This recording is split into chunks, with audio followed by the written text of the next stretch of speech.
money. Enter now at talk.tv/win and get set for a gilt-edged trip to the Golden State you'll never forget.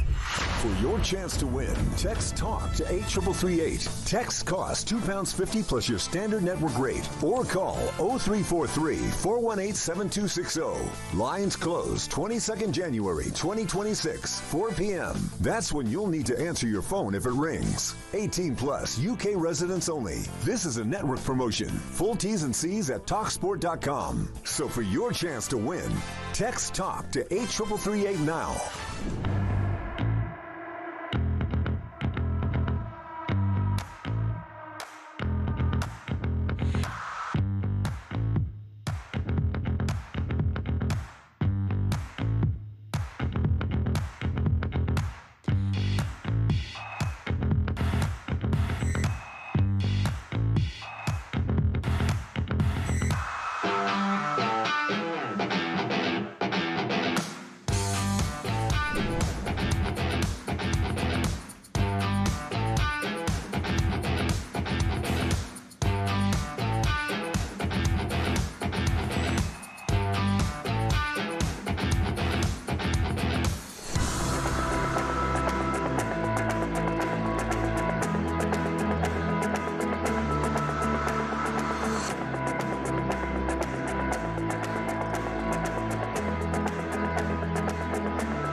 It's one of the biggest sporting spectacles on planet Earth, Super Bowl 60, and you could be there. Enter now at talk.tv.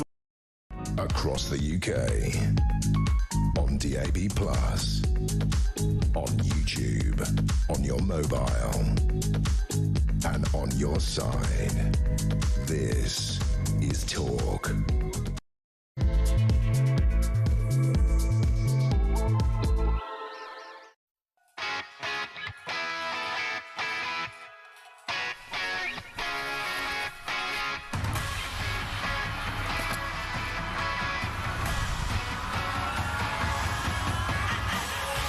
It's a little nippy out there. Can we get the kettle on?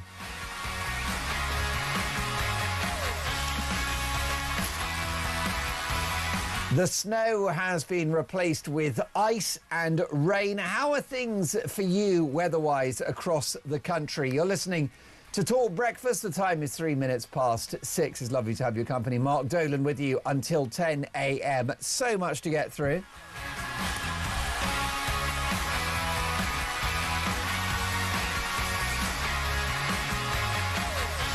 And with a funding gap of almost £30 billion in our military, are the policies of this Labour government a threat to our national security? That is today's conversation. That is today's question.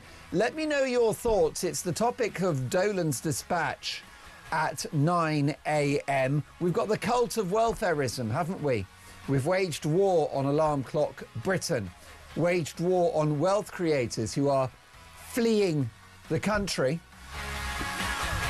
We're in economic quicksand as the world gets more dangerous.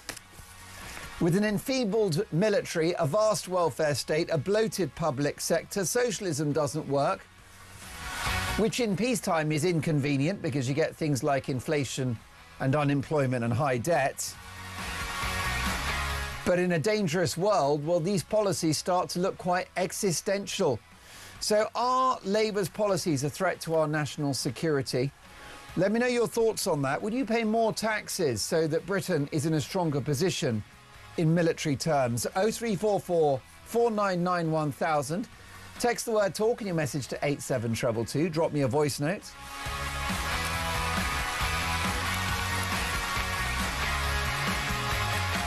Meanwhile, the death toll for those protesting against the theocratic, authoritarian Iranian regime now is in the hundreds. That's right, hundreds of people are feared to have been killed as the Iranian regime launched a fierce crackdown in response to the biggest wave of protests it's faced in a generation. Donald Trump says he stands by, ready to help Iran. But of course, the Americans have the resources to do that. They've got a powerful military. They've got a massive economy, which grew by 4.4% in the last quarter of this year. Rachel from accounts can't even achieve that in a year, let alone a quarter of a year.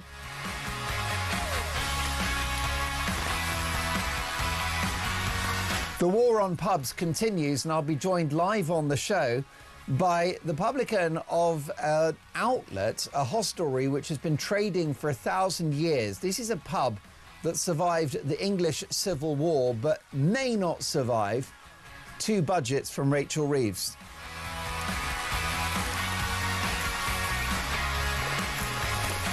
Now, my priority for the next 4 hours is to get your opinions on the national television and radio airwaves. It's what you think that matters to me. A brand new year means a brand new schedule, and I'm with you every Friday, Saturday and Sunday from 6 a.m. to 10 a.m. We've got so much work to do. Big opinions, big stories, big guests, and Dolan's dispatch. As the saying goes, let's talk.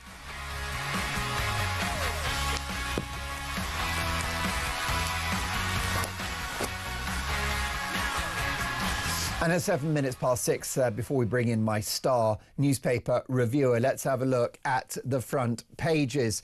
And this is the Mail on Sunday. As Iran's leader in exile pleads for British support, top brass warn of a funding crisis. And furious Nigel Farage blasts, spineless PM is turning the UK into a military pygmy. Well, that is the main topic of today's Dolan's Dispatch at 9 a.m. But let's have a look at what the Mail are saying. Nigel Farage has condemned Sir Keir Starmer's spineless approach to defence spending, which he says has left Britain looking like a pygmy as the world teeters on the edge of multiple incendiary conflicts. Producer Phil Dave, executive producer of the show, what is a pygmy? Is it a tiny little man, like some sort of character out of Lord of the Rings? Is a pygmy real? Can you see a pygmy? Are they out there in the wild? Is it some kind of fictional creature? What a pygmy is, it's diminutive and powerless, which is what our military now resembles. With Iran facing meltdown, Donald Trump threatening war over Greenland, and Vladimir Putin menacing Europe through Ukraine, the Reform UK leader said it was terrifying that the UK faced a £20 billion shortfall in defence funding.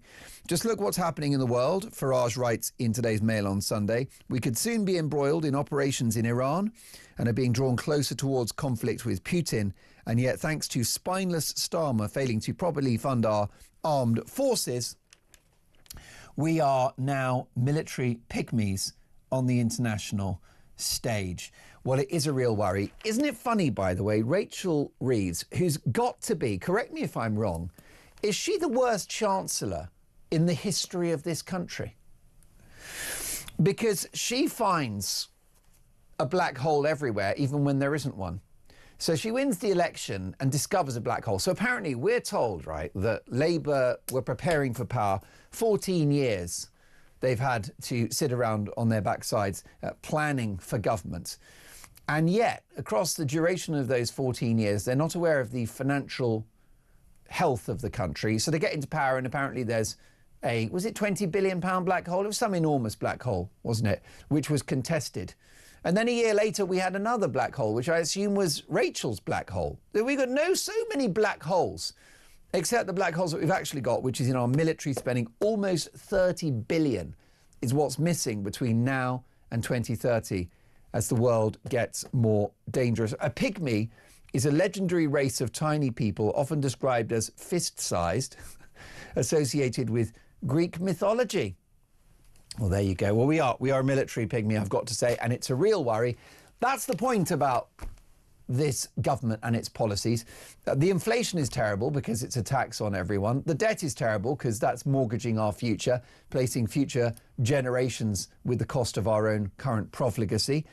The flight of wealth creators is bad news for our growth, right? It's all a race to the bottom, but that's just inconvenient. What we've got at the moment is a set of policies and an economy which is so punch drunk that it's actually a threat to our safety. We can't even police our own borders in peacetime with 1,000 folk crossing the channel on a daily basis, upwards of. You couldn't make it up. The Sunday Times, Iran death toll in the hundreds, crackdown intensifies as wards fill with rally victims. Donald Trump, Iran is looking at freedom. We are ready to help. At what point, by the way, can we give up the idea that Donald Trump is a bad man? When are the left going to acknowledge that the world is a provably safer place under a figure in Donald Trump who has strengthened America? And be very clear, a cursory glance, Phil Dave, at the history books will tell you that a strong America is a strong West. I draw your attention to America's intervention in the Second World War, which proved decisive in the defeat of fascism and Hitler. Yes, we had Churchill. Yes, we had our military. But it was the Americans that closed the deal in that war. So a strong America is a strong world. What's Donald Trump done? Well, he's boosted the economy by making energy cheaper, by reducing taxes, which creates growth and national income. He's brought American jobs back to the United States, American industry. He's told Apple, you need to start making your technology in the United States. And what's happened? Well, America then has the economic firepower with which to invest in its military and to make the world a safer place. And what's he done? He had strikes against nuclear targets in Iran prior to the peace deal in Gaza, which he sealed with the help of a real estate mogul rather than a politician or a diplomat. And this real estate mogul, Witkoff, got the job done. And this is leadership. And it's the leadership that we don't have in this country. What have we got in this country? Just a leftist globalist in Sir Keir Starmer, who's quite happy to see our debt swell, to see the welfare budget explode, to give cash to train drivers, nurses and junior doctors, whilst the military struggle. It's truly worrying.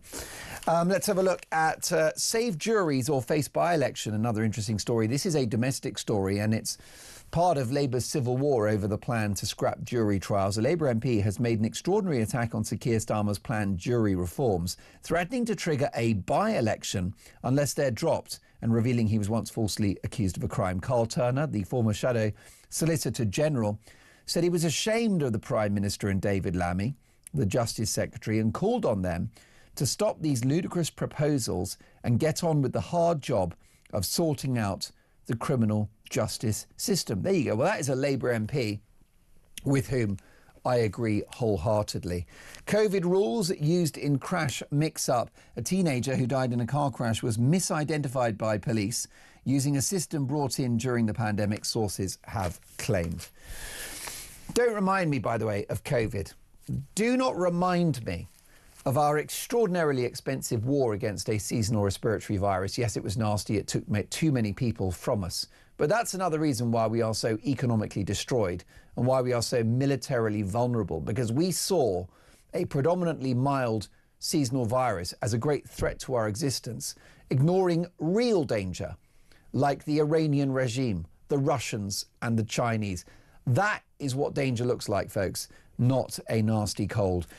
Sunday Express, Kemi, I'll save high streets and kickstart Britain. Kemi Badenoch today makes a passionate promise to save Britain's high streets, which she says Labour are intent on killing. The Conservative leader insists that she can reverse the decline of the nation's town centres and kickstart a jobs boom. Is that a bit rich from the leader of a party that was in power for 14 years, which presided over the decline of the high street, that presided over the madness of net zero, that presided over wokery in our public institutions, that presided over illegal immigration? The list goes on. Sunday Telegraph, Trump vows to help Iran protesters. And Starmer in talks to send troops to Greenland.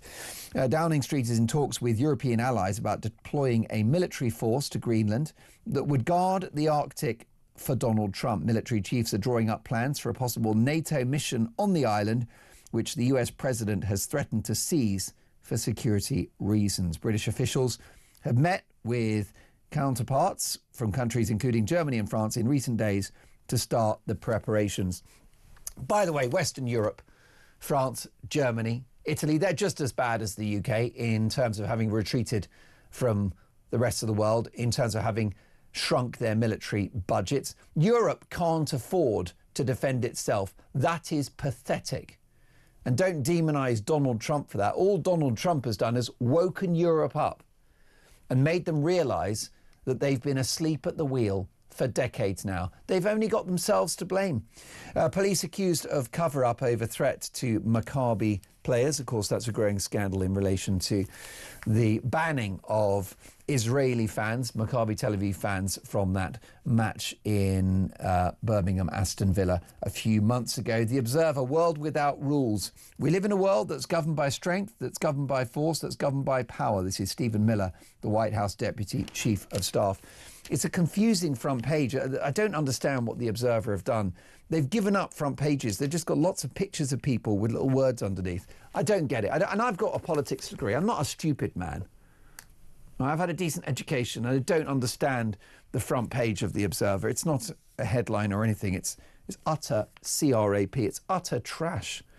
My God, what have they done to that paper, the Observer? It used to be a very, very reliable left-wing tome. Now worthless, in my humble opinion. Let's have a look at this front page of the Sun on Sunday. Duchess plots UK trip. Meg's summer return. The Duchess of Sussex is planning to return to Britain in July for the first time in 4 years. Meghan is due to join hubby Prince Harry at an Invictus Games event in Birmingham if their security is approved. Well, wait a minute, I'm a bit confused because Invictus is 2027, so we need to get to the bottom of that one. Is she coming this year or next? Make it make sense. Right, let's have a look. Sunday Mirror, exclusive, united by tragedy. We're healing together. Manchester Arena survivors help victims of Southport horror. And Daily Star Sunday, lags, wags in skimpy see-through outfit ban. Jailhouse frock crackdown. Prison bosses have clamped down on the dress code of visiting wives and girlfriends. It comes after wags, as they're known, turned up wearing see-through dresses, skimpy skirts, and many turned up without underwear. It's a crazy world, isn't it? I'll tell you, you couldn't make it up. You're listening to Talk Breakfast. We're going to get a full detailed paper review with my star guest next.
Every Monday to Wednesday, midnight until 1, it is Talkback.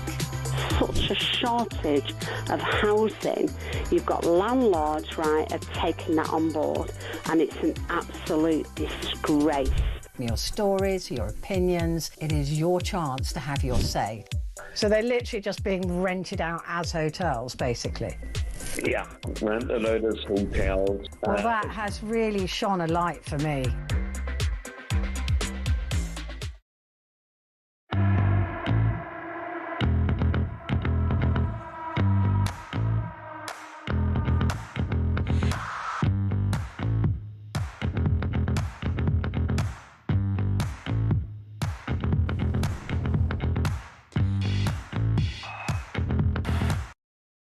Across the UK, on DAB+, on YouTube, on your mobile, and on your side. This is Talk. It is 21 minutes past 6. Are Labour's policies a threat to national security? This from Mick. Good morning, Mark. Our military cannot trust this weak U-turn Prime Minister to support and protect them. He will use them to enhance his international ambitions, then throw them under the bus. Mick, I agree with you. I think that he's a socialist, which is dangerous, and I think he's a globalist, which is even more dangerous. This is a guy who spontaneously revealed that he prefers Davos in Switzerland and the World Economic Forum to Westminster, which happens to be the home of our democracy. Louis in York. Good morning, Louis. How are you? Welcome to Talk Breakfast. Louis says, Mark, I would be willing to pay more tax for a stronger military. However, I feel that we need a fair increase in the tax threshold. I'd be happy with 18 to 20k tax-free and anything else to be taxed at 22%. That sounds quite common sense, I've got to say. We must simplify the tax code at some point. Sharon says, good morning, Mark. I do not want to pay more taxes for British defence, especially as this government continues to dish out billions and billions of British taxpayers' money to Ukraine. What a waste of taxpayers' money. Ukraine will never win against Russia. Never. So why should British taxpayers continue to fund this war that has nothing to do with the British people? Well, Sharon, you're right. Ukraine cannot win that war. And again, I'm waiting. Let me know, critics of Trump. When's he going to be a bad person? What's he done? He's strengthened America. He's brokered peace in the Middle East. And he's trying to get a peace deal in Ukraine. And he understands that Greenland is a key military and strategic target to which America requires access. If you're so worried about Greenland, which, by the way, is a former colony of Denmark, so let's not have this flowery interpretation of history that somehow the people of Greenland just love Denmark and really want to eat their Danish cakes and all the rest of it. No. This was a previous colonial conquest, and that's a legacy of imperial power. There's nothing romantic about that. But who do you want in charge of Greenland? China, Russia, or the United States? You make your choices. This from Mick in Wallington. Good morning, Mick. Mick says the weather reflects the government of this country. Cold, miserable and dangerous. And Sarah in Plymouth says, good morning, Mark. We've seen events in Iran, clearly a very different society to here in the UK. However, if before the next general election the British people decide that we've had enough of Labour and want them out, how do you see it playing out? Well, Sarah, I think that we're going to be fine. Because I think that the advantage of this Labour government is we've been reminded how catastrophically bad socialism is, and therefore the country will learn its lesson for maybe a couple of generations, and the country will shift to the right, and you'll either have a Reform UK government or some kind of collaboration between the Tories and Reform, and it will be infinitely better than what we've got right now. Infinitely better than me is my co-star this morning. Live in the studio reacting to the big stories of the day, broadcaster, political commentator and wise man Will Kingston. Good morning, Will. Good morning, Mark. I've just been fighting that feeling of a possible sneeze for the last 10 seconds, which isn't ideal before you're about to hit the airwaves, but I think I'm past it. Well, listen, you've obviously got the lurgy. Keep it to yourself. Lots of big stories to go out, but I think for me the headline will be this black hole in military spending. The best part of 30 billion is the gap that military chiefs have revealed exists between now and 2030. Spineless PM is turning the UK into a military pygmy, says Nigel Farage. He's not wrong. He's not wrong, but I think we need to start by slightly reframing this conversation as just about should we increase taxes in order to increase military spending. Because I think that's the way that the Labor Party wants you to think about the economy. The only way that you can generate revenue, or the only way that you can fix up the economy, is just by squeezing the taxation lemon more and more. And of course, that's only one half of a balance sheet, isn't it? We need to reduce spending in this country in areas where we shouldn't be spending money. Like, government is all about making decisions. And the fact of the matter is that this government has made decisions around useless spending when it comes to net zero, when it comes to welfare, particularly welfare for non-citizens, when it comes for above inflation increases in public sector wages. Every single time you do that, you are making a choice that says, we think that this is more important than the national security of the country. Because the money that goes there, by definition, can't go towards national security. Now, that's okay if this is the 1990s and everyone's saying, kumbaya, it's the end of history, you know, we're all going to get along. But in an increasingly dangerous world, you cannot flitter money away, as this country has done for a long time now, as this government continues to do. So we need to start saying, in a difficult and challenging world, we need to make tougher choices around how we're spending our money in this country. And at the moment, there isn't the backbone to be able to do that from this government. No doubt, and it's quite clear that as the world appears more dangerous and unstable, that Labour's default position will be to roll the pitch for an emergency budget and further taxes because of a national security crisis. Yeah, I think that's right. But we are tumbling down the dark side of the Laffer curve, Mark. You know, we've got to remember that there are very, very wealthy people that continue to flee this country every day. Businesses are afraid to invest because they recognise that you are going to not get the fruits of your labour as a business or the benefits of the risk that you take. And you can see this both with businesses big and small. Like, we can connect the shameful attacks on pubs across this country. And don't forget that whenever a pub closes in this country, that is less tax revenue that you're getting from a business that should be generating revenue for the economy. So taxation isn't the pathway to free up funds in order to help the military. It should be through, by that kind of word that now never gets mentioned by this government, growth. It's important, isn't it, that we hold the Tories to account over 14 years as well for allowing this cult of welfarism to explode, for embracing net zero, which, by the way, is militarily disastrous because, of course, you're not just destroying your economy, you've got less steel with which to produce munitions and higher energy costs, which would make a war effort almost impossible. So the vast majority, Labour made it worse, but it began under the Tories. Yeah, that's exactly right, and they will suffer the consequences of that in the May elections, and I dare say in the elections in 2029. Unfortunately, if it goes that long, I think you're very right to pick up on net zero. Net zero is so critical, not just to the broader growth of the economy, but to particularly the military and national security. You cannot have an industrial, capable military force without cheap energy. It just doesn't work. There is no example in human history of a capable, industrialised military force that isn't supported by cheap energy. The US understands that. The Russians understand that. Big time. The Chinese understand that. But unfortunately, for pure left-wing ideology, we are sacrificing our security at the altar of climate virtue signalling.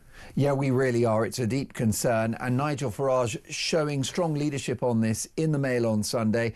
The leader of Reform UK has condemned Sir Keir Starmer's spineless approach to defence spending, which he says has left Britain looking like a pygmy. Do you think we need to communicate more with the public the importance of our military? Because I'm afraid to say, if you did an opinion poll and you asked people in the street, you know, should we give money to the nurses or should we give it to the soldiers? I'm afraid the majority will probably say the nurses, not understanding how perilous our position currently is. Yeah, that's a very interesting question. That's a nice answer that makes you a nice person. Give the money to the nurses.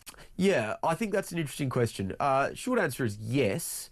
We also need to remember what this country's traditionally been good at when it comes to its defence and broader armed forces capabilities. The UK has always been a naval power, and just as the army has been stripped of its resources, the navy has similarly been stripped of its resources. So I'd be looking at rebuilding the strength of the navy before anything else. I think if you look at the challenges that the world will face in the next century, you're going to be looking at conflict around the Pacific. You're going to be looking at those critical points around the Arctic, and all of those are maritime choke points, effectively. Which has been a traditional strength of this country. And that, again, has been stripped away over decades now. So I think we need to go back to what this country does well and then basically plug the gaps with the US where needed. Are this government's policies a threat to national security? This is a voice note from Pete. The security of this country must come first, but Labour seem to be putting it last. All this money they keep sending abroad and giving away to illegal immigrants, that must be stopped immediately. Big Will. And spent on military stuff to protect this country. Well, people kept going. When Labour were in opposition, they kept going, oh, well, they haven't said anything about their manifesto because they didn't have one, did they? They had no idea then, and they certainly have no idea how to run the country. If they ran a shop, they'd be bankrupt there. They'd be shut down, and the receivers would have been called in. They need to step down now and let a government in who are going to look after this country and protect us. Plus, they need to think about bringing back national service, or all those ex-veterans out there. They need to say to them, well, if you want to come back on a part-time basis, we'll pay you really well. This is the only way this country is going to survive. Otherwise, it's just being turned into something completely different, something worse. Absolutely right. Well, listen, your reaction to what Peter had to say there, Will, hard to disagree. It's a gloomy outlook, but it's the truth, isn't it? The truth doesn't care about your feelings. That's right. I think it reflects the way that many, if not most people, feel in this country today. A couple of things that I picked up from Peter I thought was a good voice note. Number one, if they were running a shop, this government, the shop would have gone bankrupt. Yeah. And of course it would, because none of them have any, next to none of them have any experience in the private sector or in running a business. And that now is reflective of the way they are running an economy. And the second thing which I would pick up is the suggestion of national service.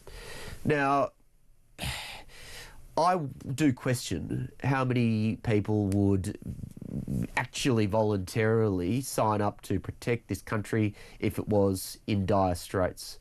And that isn't, I think, a reflection on Gen Z or changing priorities of young people, as much as a fact that for 30, 40 years now, particularly the left, have denigrated this country, its history, its values, to the extent that people, and particularly young people, are ashamed to be British now.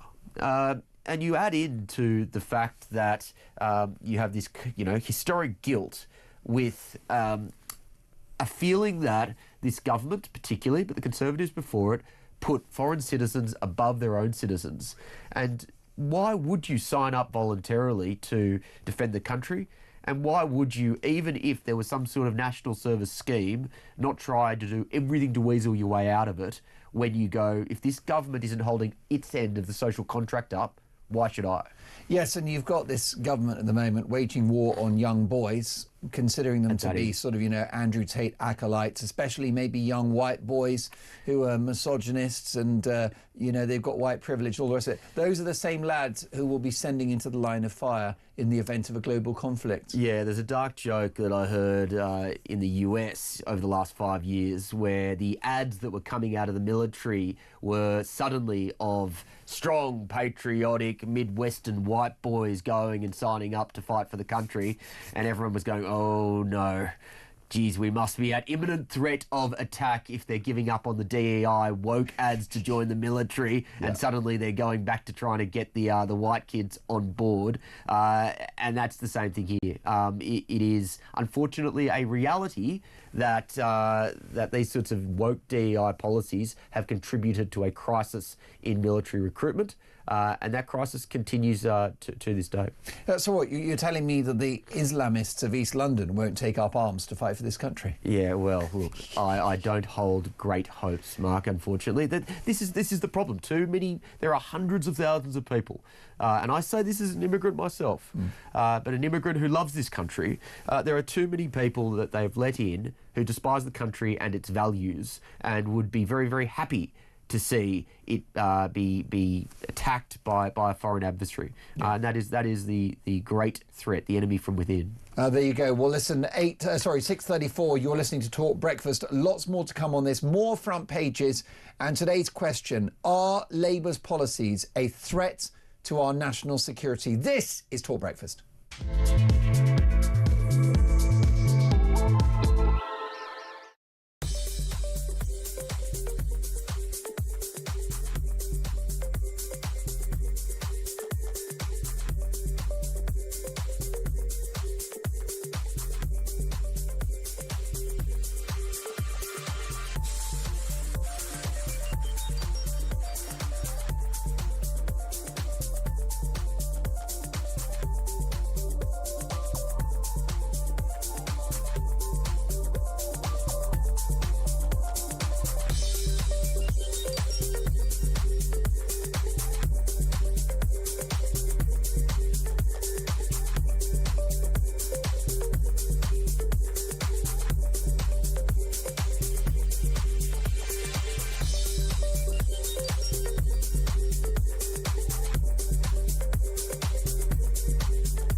Across the UK. On DAB+. On YouTube. On your mobile. And on your side. You're listening to Talk Breakfast. It is 6:36. By the way, what are Donald Trump's ambitions in Greenland? Why does he want to take that territory? Does he have a moral motivation, or is this just US expansionism? We'll get the answer from one of the country's most revered historians, Martin Whittock. It's going to be an explainer, because I think a lot of people don't know. The issue you got whenever there's a kind of global story that kicks off, people spend 11 seconds on Instagram and think they've got a degree in history. So we'll get the facts from a man who knows. But are Labour's policies a threat to national security? Mary has called Talk Breakfast. Good morning, Mary. Good morning, Mark. How are you? Oh, listen, I'm very well. Better for hearing your cheery voice.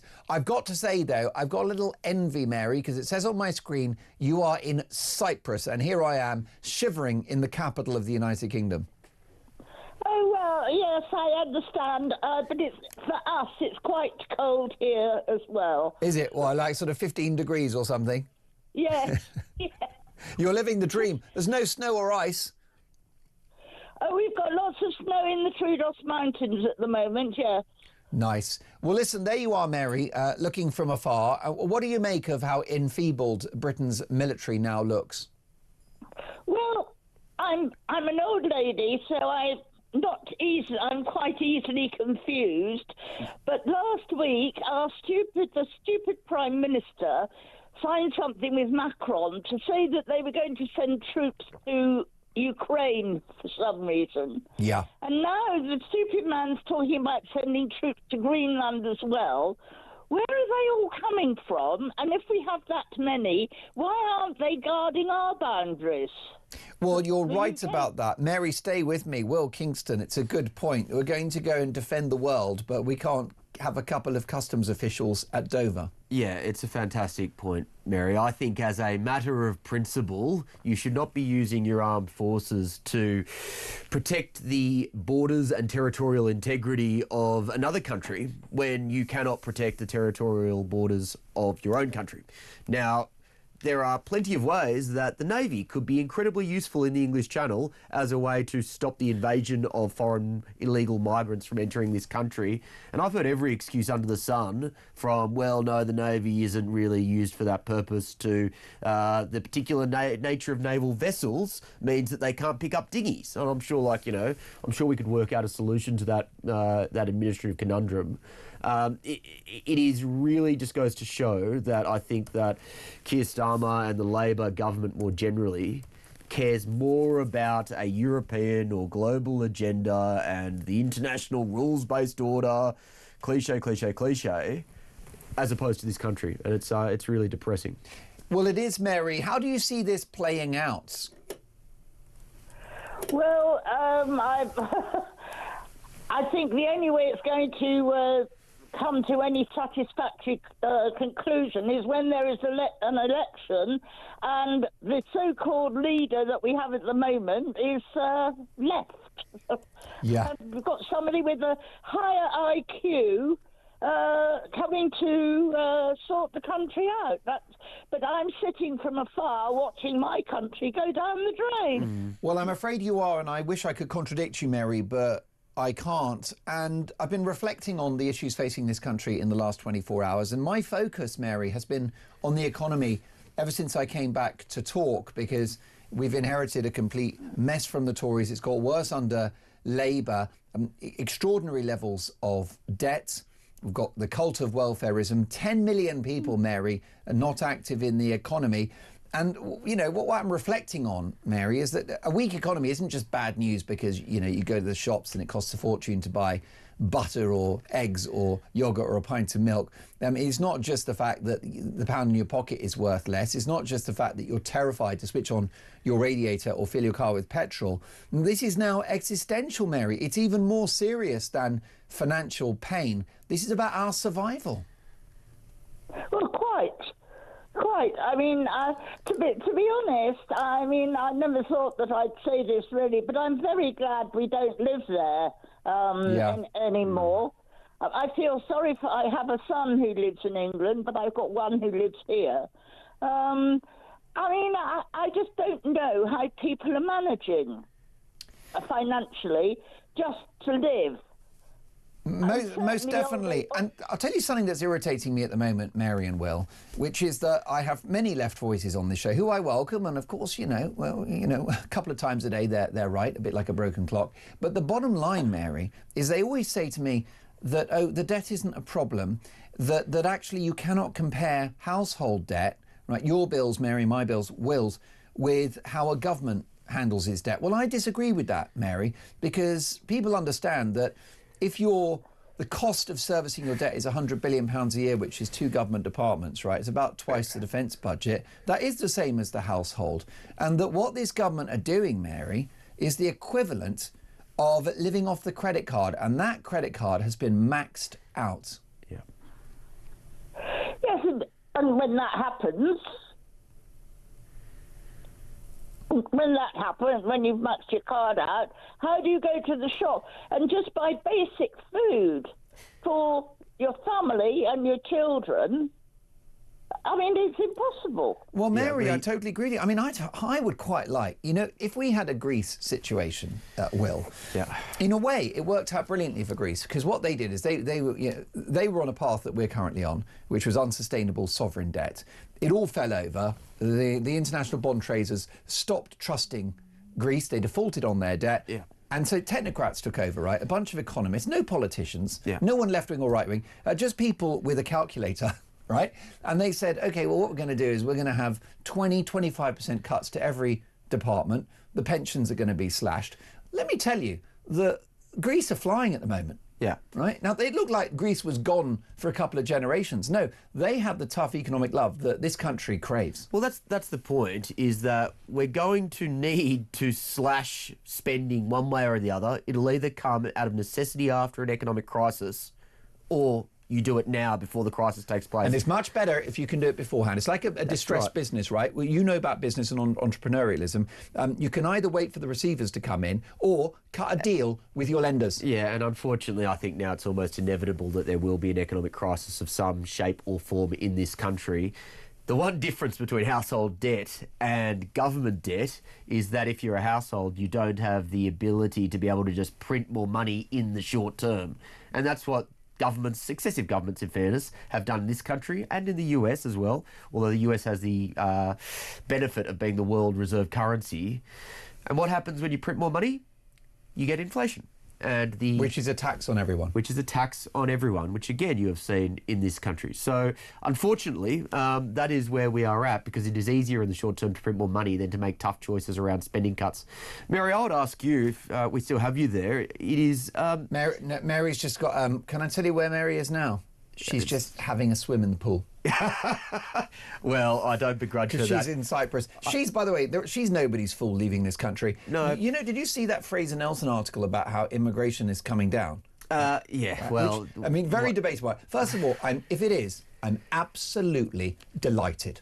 Yeah, right. Because I'm done. We need 10 years just to recalibrate and catch up. But the one thing that's not been mentioned in that story is one of the reasons why that net figure's coming down is because great people are leaving. Yeah, that's exactly right. You have what you wish for. Yeah, look, I think there's a lot of things that aren't included in Fraser Nelson's stories to fit a particular establishment narrative. I don't hold a great deal of faith in anything that Fraser would put out now because, again, he is effectively that type of wet Lib Dem style Tory that has driven this country into the ground. You are exactly right. That net number for immigration is deceptive because it doesn't take into account the nature of the people that are arriving and the nature of the people that are leaving. And bringing in bucket loads of low-skilled migrants and then reducing that number slightly as heaps of rich people leave is still an incredibly bad deal. And that's, in effect, the situation that you have with net migration in this country at the moment. You're replacing entrepreneurs and wealth creators with Uber drivers. If you're lucky. If you're lucky. An Uber driver, that's the elite. Yeah, I guess so. I guess that's right. And again, like a lot of these people will eventually be able to go on benefits and they will be net detractors from the economy. Like the last time I saw something like, I'm not going to put a number out if I can't remember the exact one, but a majority of migrants and a significant majority of migrants that enter this country are net detractors from the economy, they're net contributors. Mm-hmm. Now, I just do not understand for the life of me why you would end up doing that. There are so many industries in this economy which are effectively Ponzi schemes. Like we will say, for example, well, we need more nurses. We'll then bring in a nurse, and then the nurse will bring in 5 dependents, and guess what? That's 5 extra people that you need to get the NHS to support for the contribution of that one nurse. And it's this continuous Ponzi scheme of immigration. And again, I say this is an immigrant who is a net contributor to the economy, which has, again, got us into this position where we're at now. And it comes back to tough choices. And those tough choices, to go back to where we were, will be forced upon this country through crisis, or we can actually take them now. Maggie says, good morning, Mark and Will. The Labour Party is a threat to all we hold dear in this country. How anyone that can't see it needs to go to the opticians. Bill in Cheshire, Greenland and Trump, all this nonsense about the nasty orange man. What about our own nasty liar man, Starmer? Did he not give away the Chagos Islands without consulting the inhabitants? Well, that's a very good point. And let's not forget about the cost, which runs to billions that we'll be paying.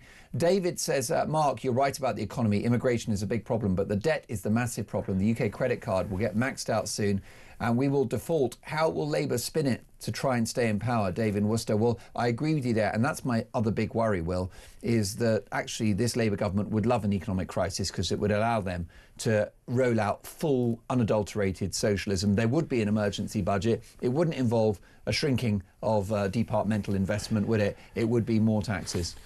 Yeah, well... And it would be hardcore. It'd be a cash grab. Yeah, that's exactly right. Even the most, I would say, minor decreases in spending, like, for example, that failed attempt to cut down on welfare last year has been $5 billion, which wouldn't have even touched the sides. It's extraordinary, isn't it? You know, that's one small little kind of corner of one black hole, which is one of many black holes. You know, it's like Inception, black hole within black hole. They would get just absolute and total pushback from their backbench. Are Labour's policies a threat to national security? Let me tell you that Isabel is taking your calls this morning, and she is a very steady hand at the tiller, OK? And by the way, she will grill you before you get on the national radio and television airways. So we don't, as you know, there's a strong filtration process, isn't there, Isabel? We don't take any rubbish. I'm delighted to say that there isn't too much rubbish because the folks that listen to this show, you are the elite. Speaking of the elite earlier. Listen, folks, let me know what your thoughts are about this. Are Labour's policies a threat to our national security? So much to get through. More front pages. This is Talk Breakfast. It is 6:49.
across the UK, on DAB+, on YouTube, on your mobile, and on your side. This is Talk. Are Labour's policies a threat to Britain's national security? A message from Rachel. Good morning, Rachel. Welcome to Talk Breakfast. Thank you for joining us this morning. She says, good morning, Mark and Will. Of course, Labour's policies are a threat to our security. They spend money on nonsense and they treat the white working class young man like dirt, yet we'll expect him to go and shed blood for us. I doubt Sakir would send his own son to fight, though. Steve says, good morning, Mark. So is Labour a threat to national security? Too right they are. They're letting in men who come from nations where they're all armed, are using firearms and aren't afraid to use them. Yet we, who have lived here for all our lives, don't know one end of a weapon for another. So stand precious little chance of protecting our own country. Margaret in Yorkshire says, good morning, Mark. The UK give millions in overseas aid to countries, and yet we still seek charity organisations.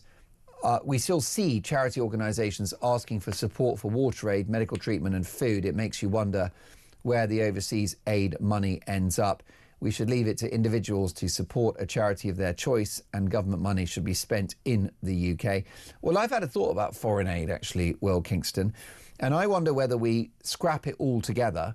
And what happens is, if there's an earthquake in Tunisia, we send some resources, that we actually just wait for disasters to happen and then offer aid, rather than these budgets that go to countries, many of whom are spending it on whiskey and Rolex watches. Yeah, infinitely more sensible, Mark. Like the traditional textbook arguments for why you put money into foreign aid is A, to increase your soft power. Well, I'm sorry, the UK hasn't had real soft power in decades and decades now. It's a sad fact, but it is a reality. And paying, a couple of £100 million to Nigeria or Eritrea or Somalia for woke initiatives or trans ideology or, kind of improving their, cultural dancing programs. Helping Bangladesh to decarbonise. All that sort of nonsense, is not going to change the UK's soft power one iota. And the second argument is, well, if you're making sure that things are more stable in troubled regions, then ultimately your national security or your potential borders are going to be less threatened. Now, again, I've seen no evidence for the actual chain of links that would link 100,000 or £100 million to one of those countries, and then less migrants arriving on the beaches of the United Kingdom, or the country being safer in any way. It's one of those ones which sounds like right in theory, but I don't think there's any real evidence for it in practice, particularly with the numbers that we're talking about. So I think you're right. I think this is just another example of ideology taking precedence over the interests of the British people. Most definitely.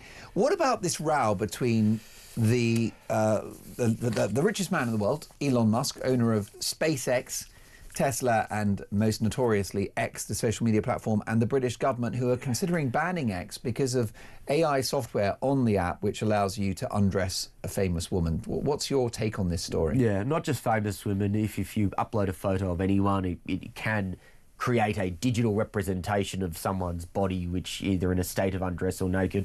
Now, look, I think a couple of things need to be said here. Number one, no sensible person is condoning someone putting a photo of someone else up on the internet and then creating a digital representation of them naked.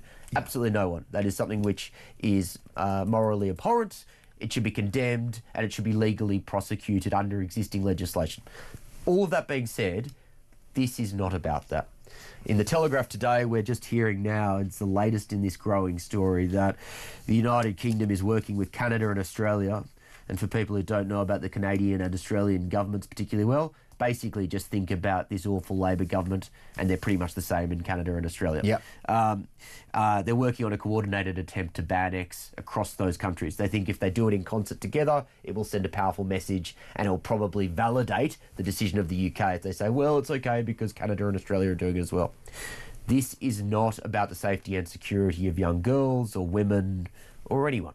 It is a nakedly political, pun intended, nakedly political attempt to try and shut down a platform that has held this government to account on everything from the rape gangs to trans ideology to national security. Why do I say that? Because A, they haven't included as part of their plans Google's Gemini AI platform, Which does the same thing. ChatGPT, which does the same thing. You could do this with Photoshop, a basic tool on your laptop 20 years ago. They are calling out X specifically because they hate Elon Musk and they recognise that X has been particularly embarrassing for them on numerous occasions. I would add that X has responded to the concerns of this government. They have limited the use of this feature to paying subscribers. And if you're a paying subscriber, you have to give your name and you have to give a credit card which would have details which would make it possible to be able to pursue people who have been using this tool in a disgusting fashion. So if they have done that, I think that is a reasonable attempt to try and limit this problem, but that is not the point of this. This is an Orwellian attempt to crack down on your freedom of speech and to shut you up at home. Yes, and of course the other thing that Elon Musk has done for many months now is call out the censorship within this country. How ironic, therefore, that the owner of such a platform might be cancelled. Yeah, that's exactly right. How do you see this playing out, by the way? Who wins? It's a very good question. I think it is very possible that they try and ban X in this country. It has been a thorn in the side of this government. They've been looking for any excuse to shut it down for some time. I think that would lead to widespread anger and frustration in a country that is already angry and frustrated. Well, and Donald Trump won't take that lying down if X is banned in the United Kingdom. And nor should he. And I've got no problem with, say, the US putting conditions on trade and all sorts of diplomatic efforts. Definitely. As a condition of getting free speech back in this country. Most definitely. Very excited about this, folks. Time now to find out how you could be in with a chance of winning a trip of a lifetime to San Francisco, USA. Talk is giving away flights, a 3-night stay at a 4-star intercontinental hotel, and £2,500 worth of spending money, plus tickets to the Super Bowl to top it all off. So take a listen to find out how you can enter. For your chance to win, text TALK to 83338. Text costs £2.50 plus your standard network rate. Or call 0343-418-7260. Lines close 22nd January 2026, 4 p.m. That's when you'll need to answer your phone if it rings. 18 plus, UK residents only. This is a network promotion. Full T's and C's at TalkSport.com. So for your chance to win, text TALK to 83338 now. Listen, really, really good luck with that. Do not miss out on the trip of a lifetime. I want someone that's listening right now to win. Is Britain going to win? We've got a simple question this morning. Are Labour's policies a threat to our national security? Let me know your thoughts on this. 0344 499 1000. Plus, Donald Trump and Greenland. Why is he after this territory? What is going on? What are his motivations? We're going to get the views of one of the most experienced historians in the country, the legendary Martin Whittock. And Dolan's dispatch is on the way, and it's about the fact that these economic policies really are placing this country on a perilous path. So much to get through. We'll have some fun as well. It is Sunday after all. This is Talk Breakfast.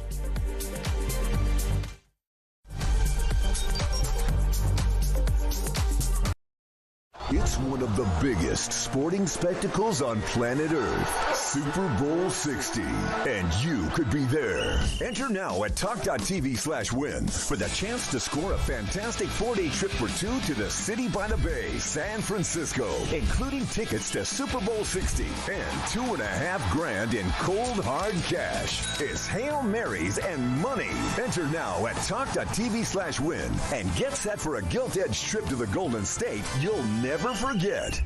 For your chance to win, text TALK to 83338. Text costs £2.50 plus your standard network rate. Or call 0343-418-7260. Lines close 22nd January 2026, 4 p.m. That's when you'll need to answer your phone if it rings. 18 plus, UK residents only. This is a network promotion. Full T's and C's at TalkSport.com. So for your chance to win, text TALK to 83338 now.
across the UK, on DAB+, on YouTube, on your mobile, and on your side.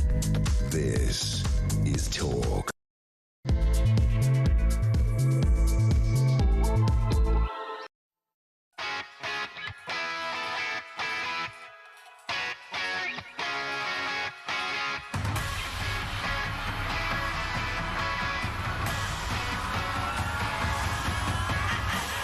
Three minutes past 7, top of the morning to you one and all. Happy Sunday. This is Mark Dolan. You're listening to Talk Breakfast. Breaking this morning, the death toll of those protesting in the streets against the autocratic Iranian regime runs into the hundreds as Donald Trump says he stands by, ready to help citizens seeking to overthrow a wicked administration. Meanwhile, Trump has been focusing on Greenland in recent days. So does it make sense for America to control this strategic location as Russia and China seek to gain the upper hand? We'll get the views of one of the country's leading historians. Meanwhile, his pub, which is 1,000 years old, survived the English Civil War, but may not survive Rachel Reeves's budget. We'll speak to the publican of an iconic public house who worries that he may have to close down his venue. And comedy legend John Cleese blasts the BBC for its deafening silence over the Iranian protests. We'll hear from a former BBC legend. Why have the BBC been so one-sided in their coverage of the Iranian protests? Is it because it doesn't fit their narrative that Islam is this wonderful, wonderful theology? Just like their anti-Israel coverage.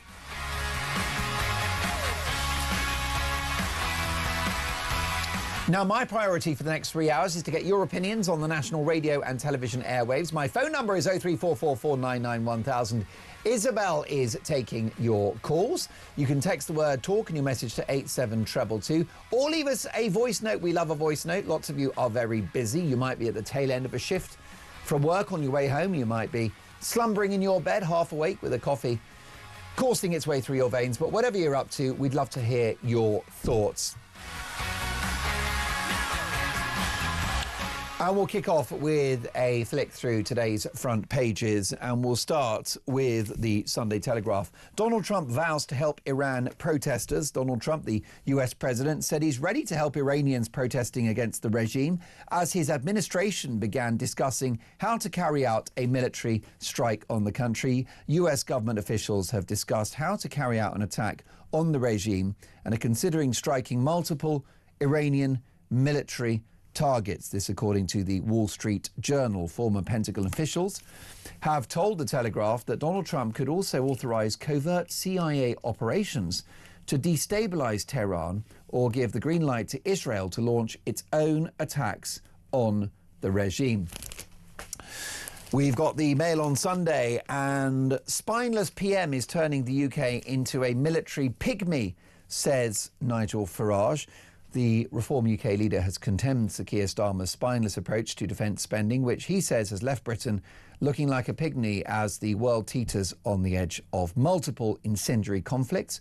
With Iran facing meltdown, Donald Trump threatening war over Greenland, and Vladimir Putin menacing Europe through Ukraine, the Reform UK leader said it was terrifying that the UK faced a £28 billion shortfall in defence funding. Well, it's interesting, isn't it? Because in the late 1920s and early 1930s, it was Winston Churchill who was condemned as a warmonger in the House of Commons for suggesting that Germany was a big threat to the West and that Britain needed to rearm. Well, I think he may have won that argument and then some.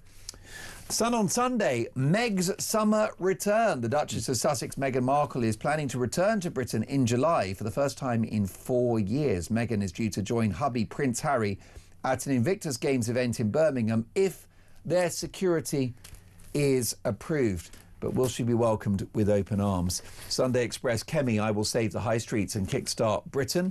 Sunday Mirror, exclusive, united by tragedy, we are healing together. Manchester Arena survivors help victims of Southport horror. And Sunday Times, Iran death toll has run into the hundreds, reacting to the big stories of the day. A very good friend of mine, the elite and highly esteemed political commentator and host of the Fire at Will podcast, Will Kingston. Good morning, Will. Good morning, Mark. What a pleasure to be with you. It's so good to see you. And we've got to talk about national security because it's very important. The elephant in the room is our indebted economy, our low output net zero. This is why Britain is now geopolitically far less safe. Yeah, that's exactly right. Like, if you look at national security in isolation, then you go, well, just chuck a bit more money at it, chuck a bit more money at it. It's not that simple when you don't have the money to throw at it.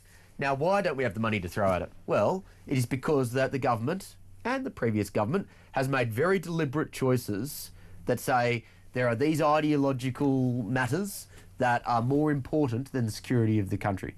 Now, that may be tolerable in an environment, post-Cold War where, everyone is assuming that kind of the world is no longer a dark and violent place.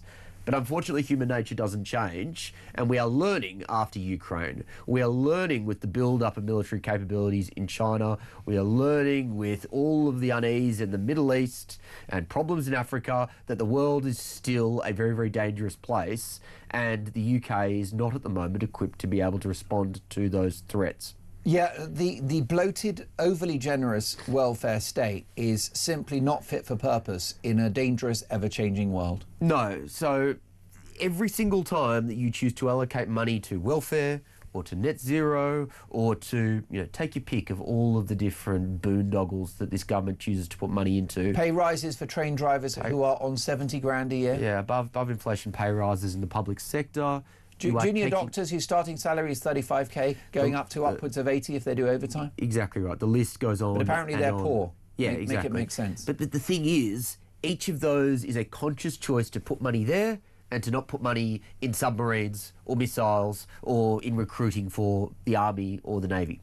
These are deliberate choices. And we're going to get to a point where that choice will have the consequence of economic crisis, and that economic crisis will make it even harder to be able to reinforce the armed forces.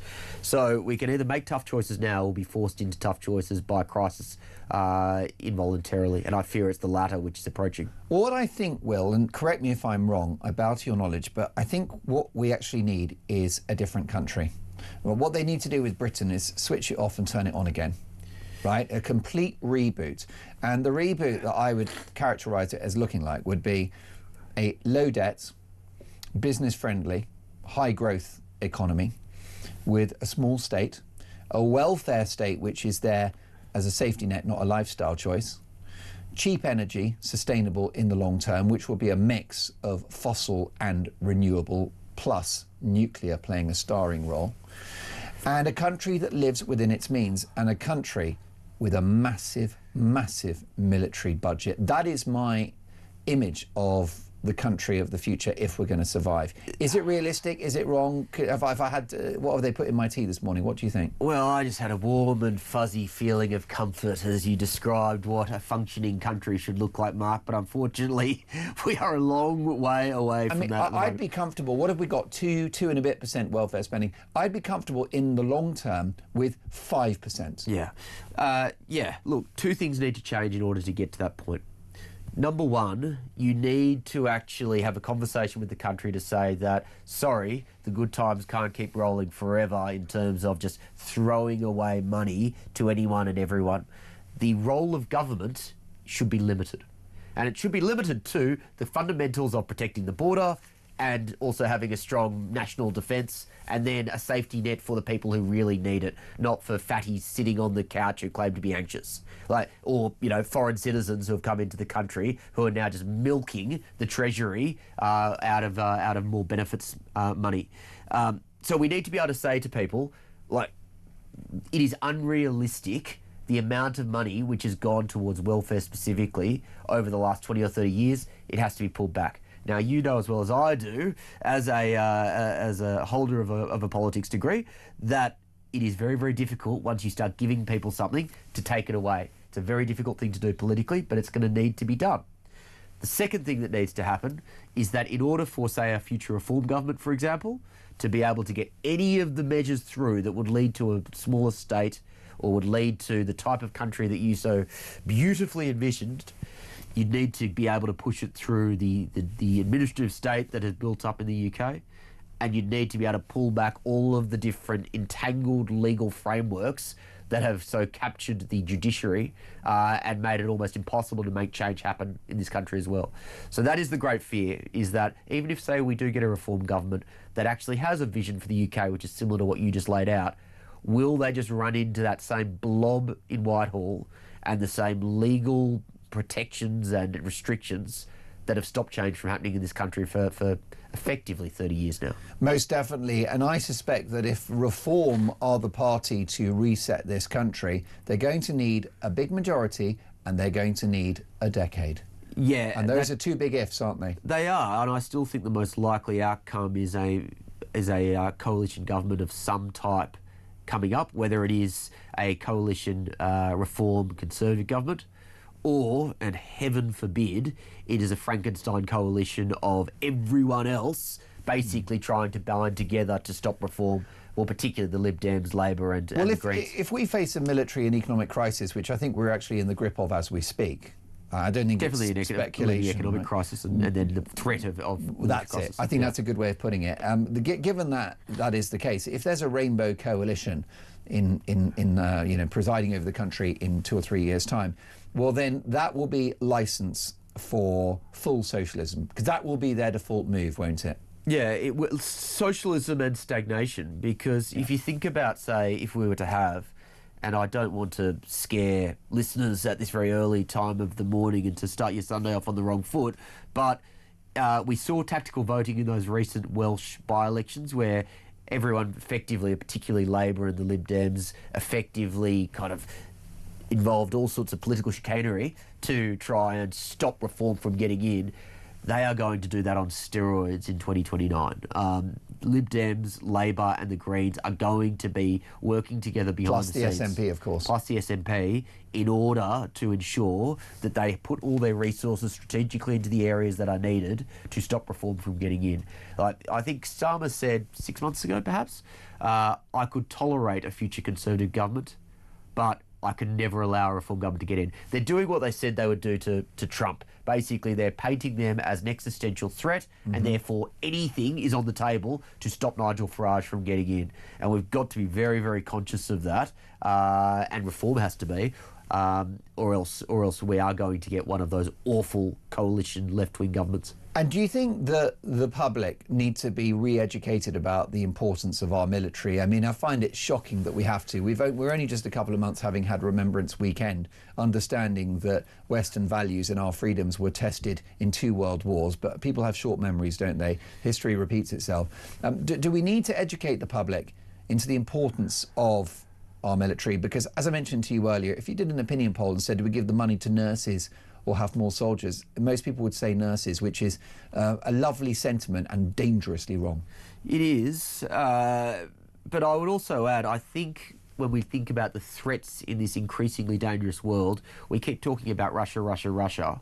And look, Russia isn't quite a busted flush militarily, but Russia isn't going to invade the United Kingdom. It's a sideshow. It's a sideshow. China, on the other hand, are an incredibly dangerous geopolitical threat. They are the great geopolitical threat to the West. And they have economic power, enormous military and cheap energy, and they're independent in every aspect of, as you can imagine, a country. That's exactly right. They have full self-determination, do they not? They've got people, they've got labour, they've got energy, they've got infrastructure, they've got cash. Yeah, and the United Kingdom, and I would add most of the Western world, including countries like Australia as well, have their head in the sand when it comes to China.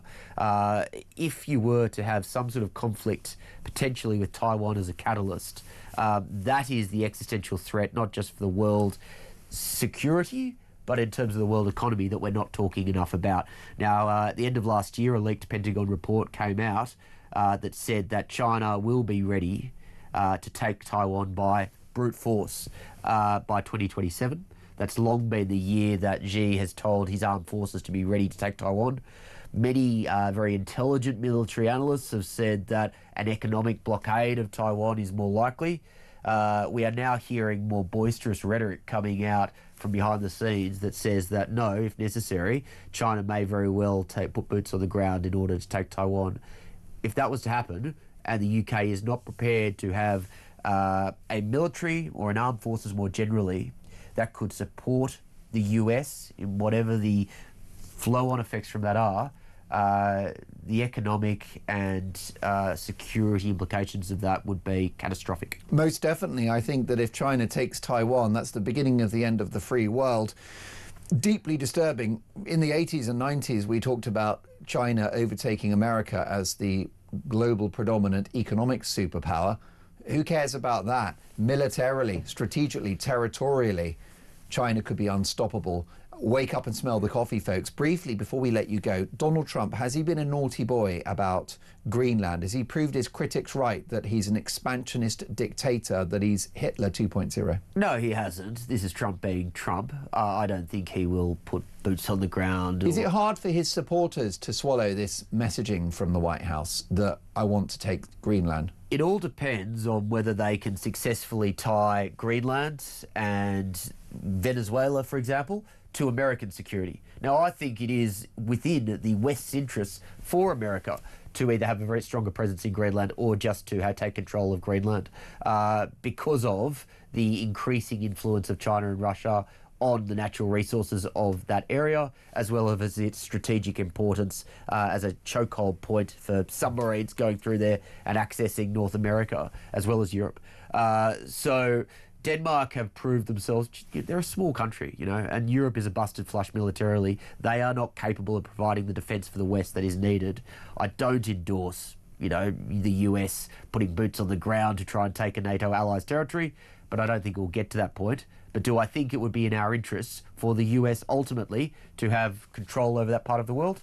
Yes, I do. Before we let you go, you've been articulate this morning.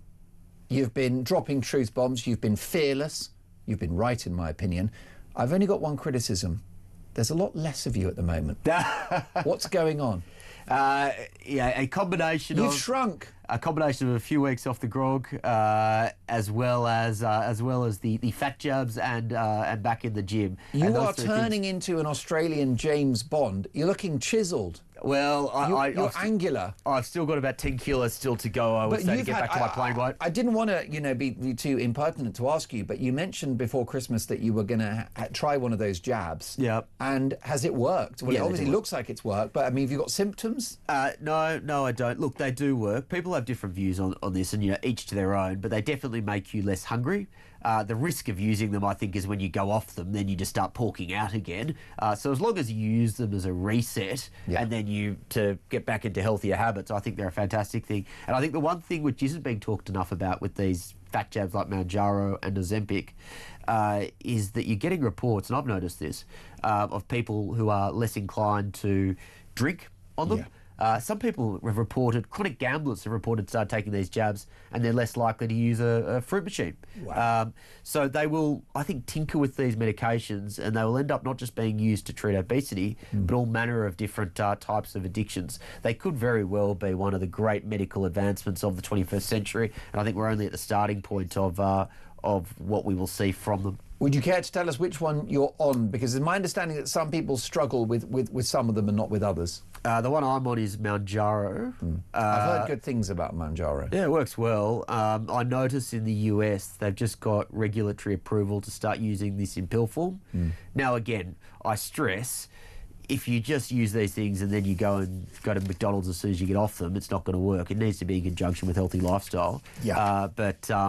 But I think on balance, they're a very good thing. You look terrific. I cannot wait for your return to talk. Thank you so much for joining us. Do check out Will's brilliant podcast, which is called the Fire at Will podcast. Fire at Will. Check it out. Hugely entertaining and a big education as well, I've got to say. Next up, I'm going to be educated by you because I'm taking your calls. Thanks to Isabel's great efforts this morning, we've got a full switchboard. With a simple question for you today. Are Labour's policies a threat to national security? This is 22 minutes past 7. You're listening to Talk Breakfast.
Some breaking news this morning revealed that under the Terrorist Act, 242 people were arrested in the year to June of this year. That's something you can indulge in as to all the people who aren't going to prison because, well, there's no prison spaces. So this is a Talk exclusive we've been looking at.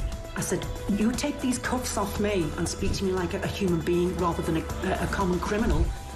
You're just left wondering, do these people who lead us actually hate Britain? Yeah. Do they not love our country and everything that we've stood for?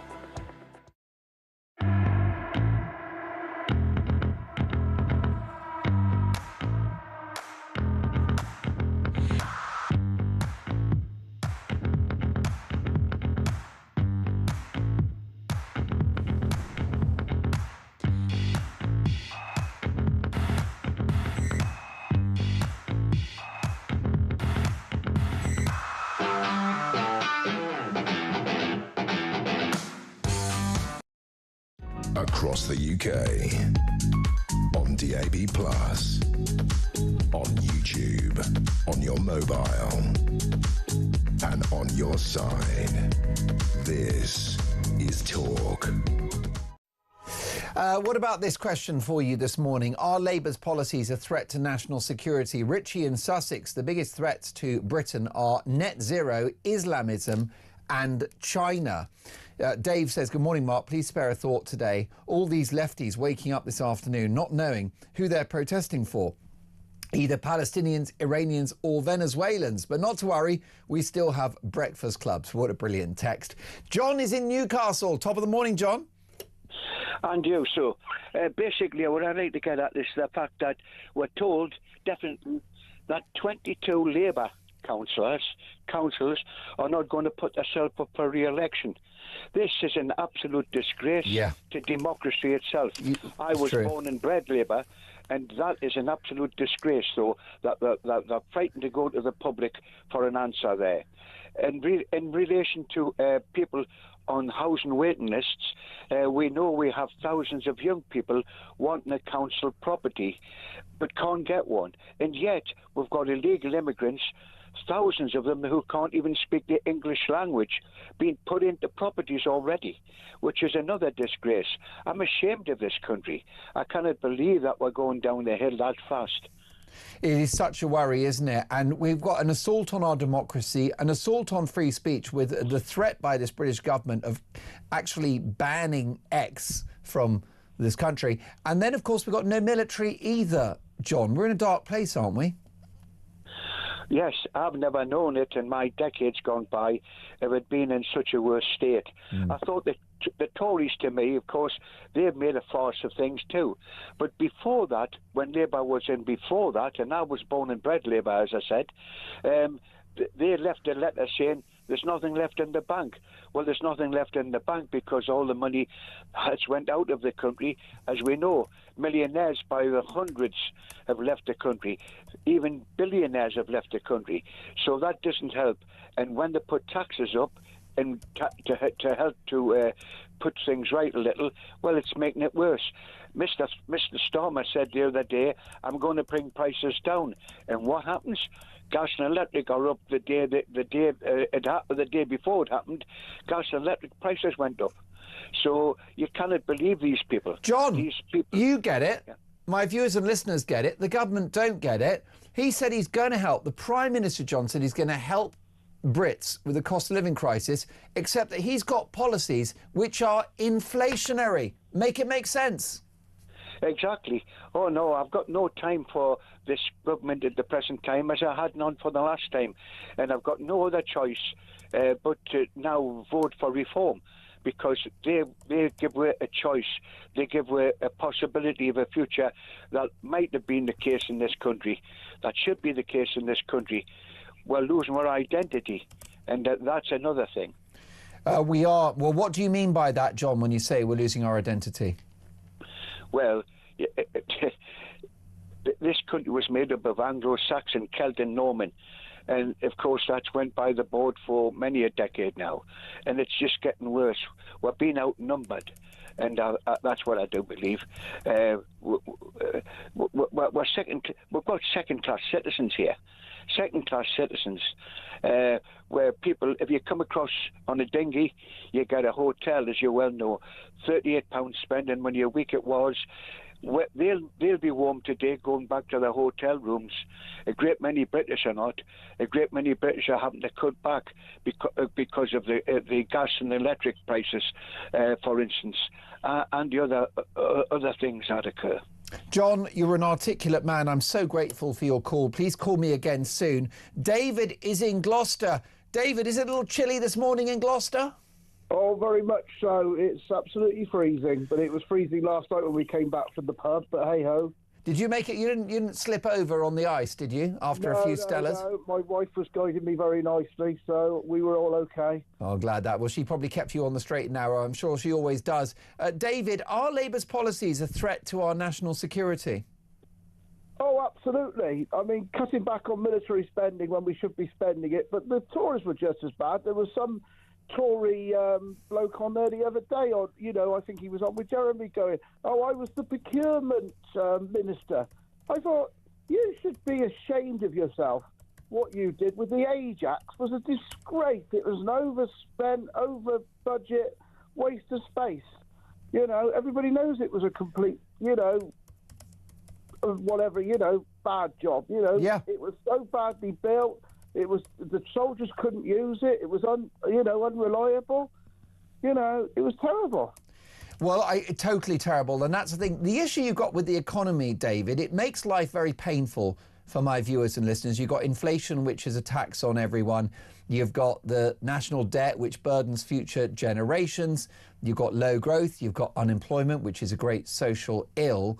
But it's even more serious than that, isn't it, David? It is now a national security issue, because if we are poor, if we're broke, if we've bankrupted ourselves with the cult of welfarism and net zero, we're actually not safe as a country. Well, we're not. But I mean, these two police chiefs, the one from the West Midlands and the one in Bristol who wouldn't prosecute the death to the IDF, they're in breach of the violence. Well, they should be sacked for misconduct in public office, quite frankly. The one in the West Midlands was a disgrace. He was told if the Muslims said they were going to come out and arm themselves, he should have said, well, bring it on and we'll bring out the army if necessary. If that's what's required, that is what's required, because they would have done if that had been the other way round. If whites had been threatening the Muslims and said, right, we're going to come out and arm ourselves and do what's necessary, they would have brought the army onto the streets. And we've got people they've got known terrorists living in this country. That Egyptian they brought in. There's radicalisation on university campuses, and yet what are they doing? They're going to ban X. David, you're absolutely right. And of course, it's important to draw a distinction between Muslims and Islamists. And you and I and anybody on this platform will always call out the Islamists, who are an incredible threat, not just to the world order, but to our own national security. And we've imported many people with that horrific, murderous ideology. I draw your attention to those weekly so-called peace marches. David, what a delightful call. Stay warm, look after your missus. Don't forget your hat, your gloves and your mittens, because it's going to be cold out there. How are you getting on with the weather? 0344 499 1000. Why has Donald Trump got his eyes on Greenland? We'll get the views of one of the country's finest historians next.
across the UK, on DAB+, on YouTube, on your mobile, and on your side. This is Talk. Good morning, Mark, says Zoe in Lancashire. So, Starmer is off again. He wants our troops in Ukraine and Greenland. What planet is he on? We don't have enough to go anywhere. This man is an absolute delusional prat. Good morning, Mark, says Dean in East London. Our government and many people constantly bang on about Russia. Of course, Putin is mad, but Russia will not invade the UK, whereas China, for instance, are a massive threat, not just to Britain, but the whole of the Western world. And yet Labour cozy up to China. Many Labour reps since taking office have visited, and of course they seem to ignore that they are also Putin's biggest ally. I suppose, Dean, you're right about that. To be fair, it was the Tories that cozied up to China as well, particularly when David Cameron and George Osborne were in power. Listen, why is Donald Trump looking at Greenland? Is this dangerous expansionism, or does it make sense as Russia and China take a look at this key strategic territory? Let's get the views of one of the country's finest and most published historians, Martin Whittock. Good morning, Martin, and Happy New Year. Good morning, and a very happy New Year to you too. So why has Donald Trump got his eye on Greenland? Well, Greenland is highly significant. It sits in the strategic Arctic position between North America and Europe. It lies along potential Arctic shipping routes that could emerge as ice melts. The Northwest Passage, long sought in the past, but likely to become a reality to sail north around the North American continent, and transpolar routes, the possibility of actually sailing eventually to the north of Russia as well, now difficult because of ice. And it's part of what we sometimes call the Greenland-Iceland-UK gap. It's a Cold War era naval choke point, still relevant for monitoring Russian submarine movements. And the US, for example, have their Patufic space base in northwest Greenland, which is critical for missile early warning and space surveillance.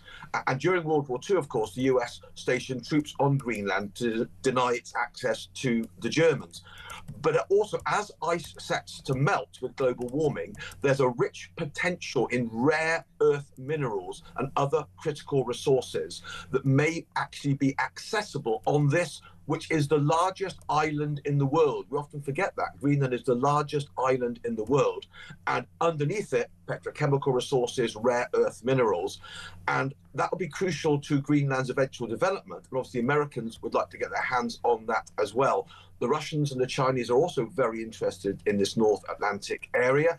And the US and the European allies, remember we are supposed to be allies with the US, have strategically considered it part of what's called the collective Arctic security area, not just Danish territory. So there's lots about Greenland that are of real interest to Europe, to the USA, to NATO. But of course, in the past, that's always been regarded from a partnership situation, from a partnership arrangement, not one of those parties, i.e. the US, threatening, potentially with force, to take it from another NATO partner. And that's why things have, as it were, heated up in Greenland over the last few years. Since 2019, when Trump, for example, first said he wanted to buy Greenland, it's got increasingly aggressive, and particularly in the last week since the Venezuelan action. That's Greenland. Well, Martin, it's very interesting what you've had to say. I know that Donald Trump is a deeply flawed individual. I think he's a narcissist. I think he's a liar. But I look at people's record.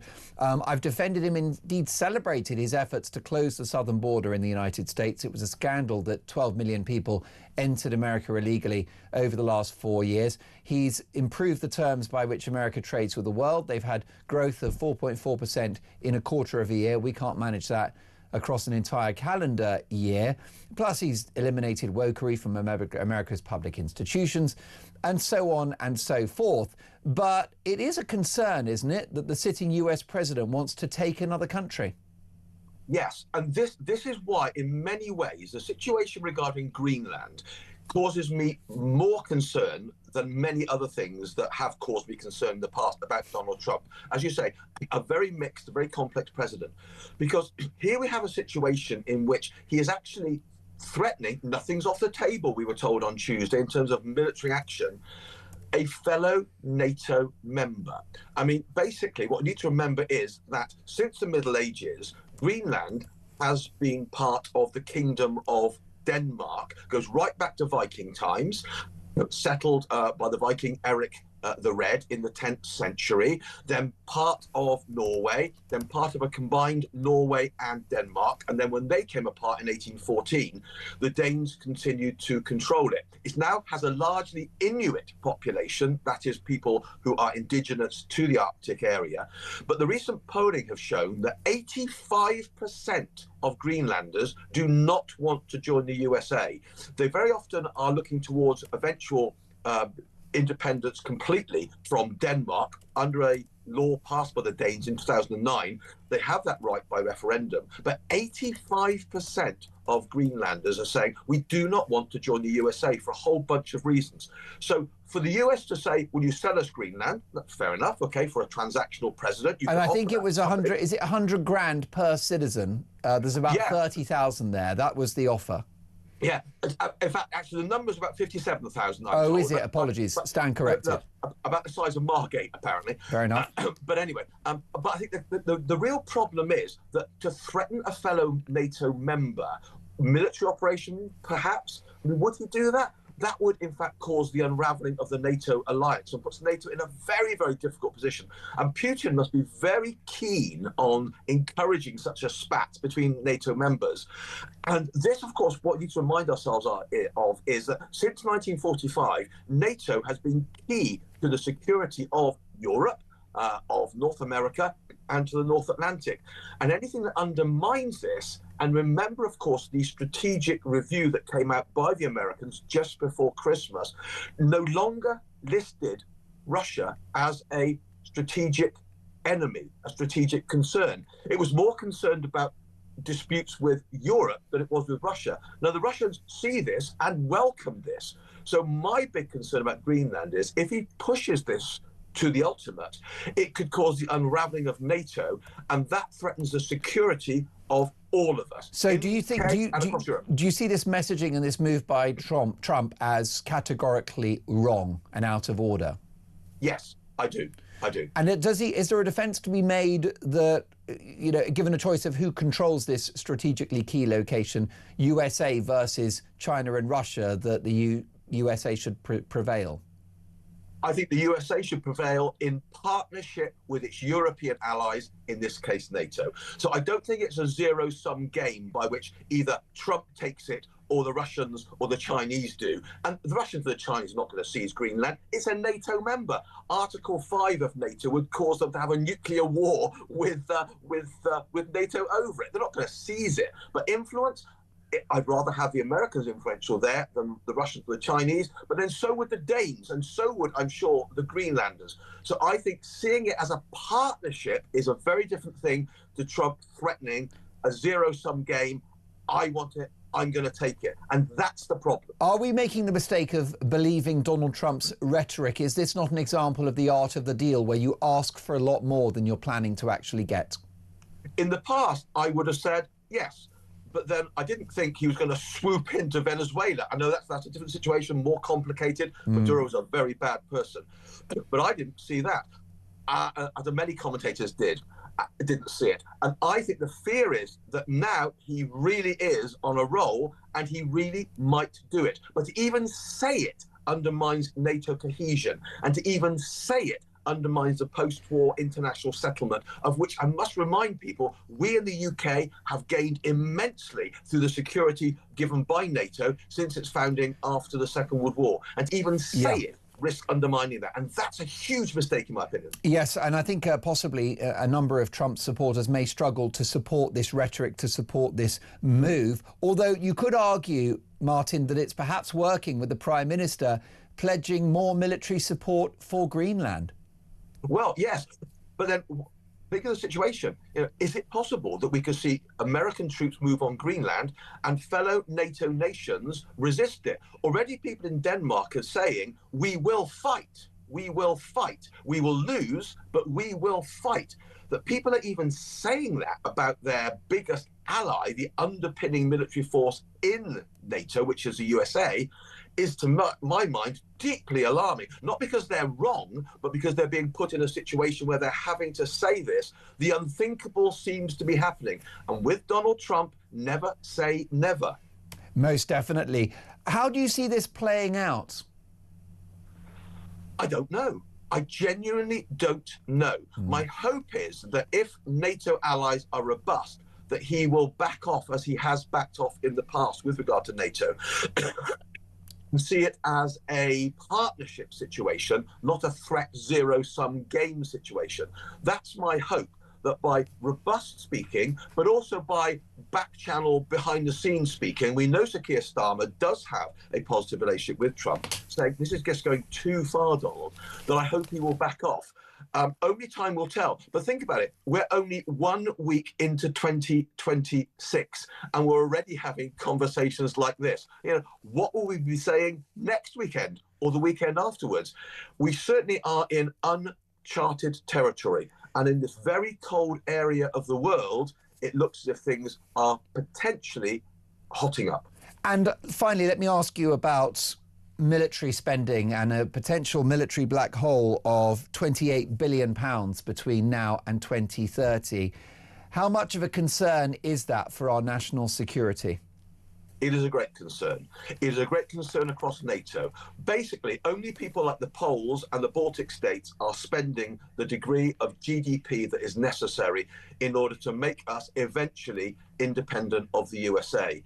A really frank conversation has to happen with the UK people. And I'm in a frank conversation that says, look, things have got to be paid for. We've got to find a way of doing this. And that may mean that we do have to review the fiscal tax base. In other words, if we want to be secure, we are going to have to pay for it somehow. And a robust conversation, an honest conversation, a frank conversation, a respectful conversation, but a very serious conversation does have to happen between politicians of all parties and the UK electorate of the world we currently find ourselves in, and the things we will have to do in order to have security within that.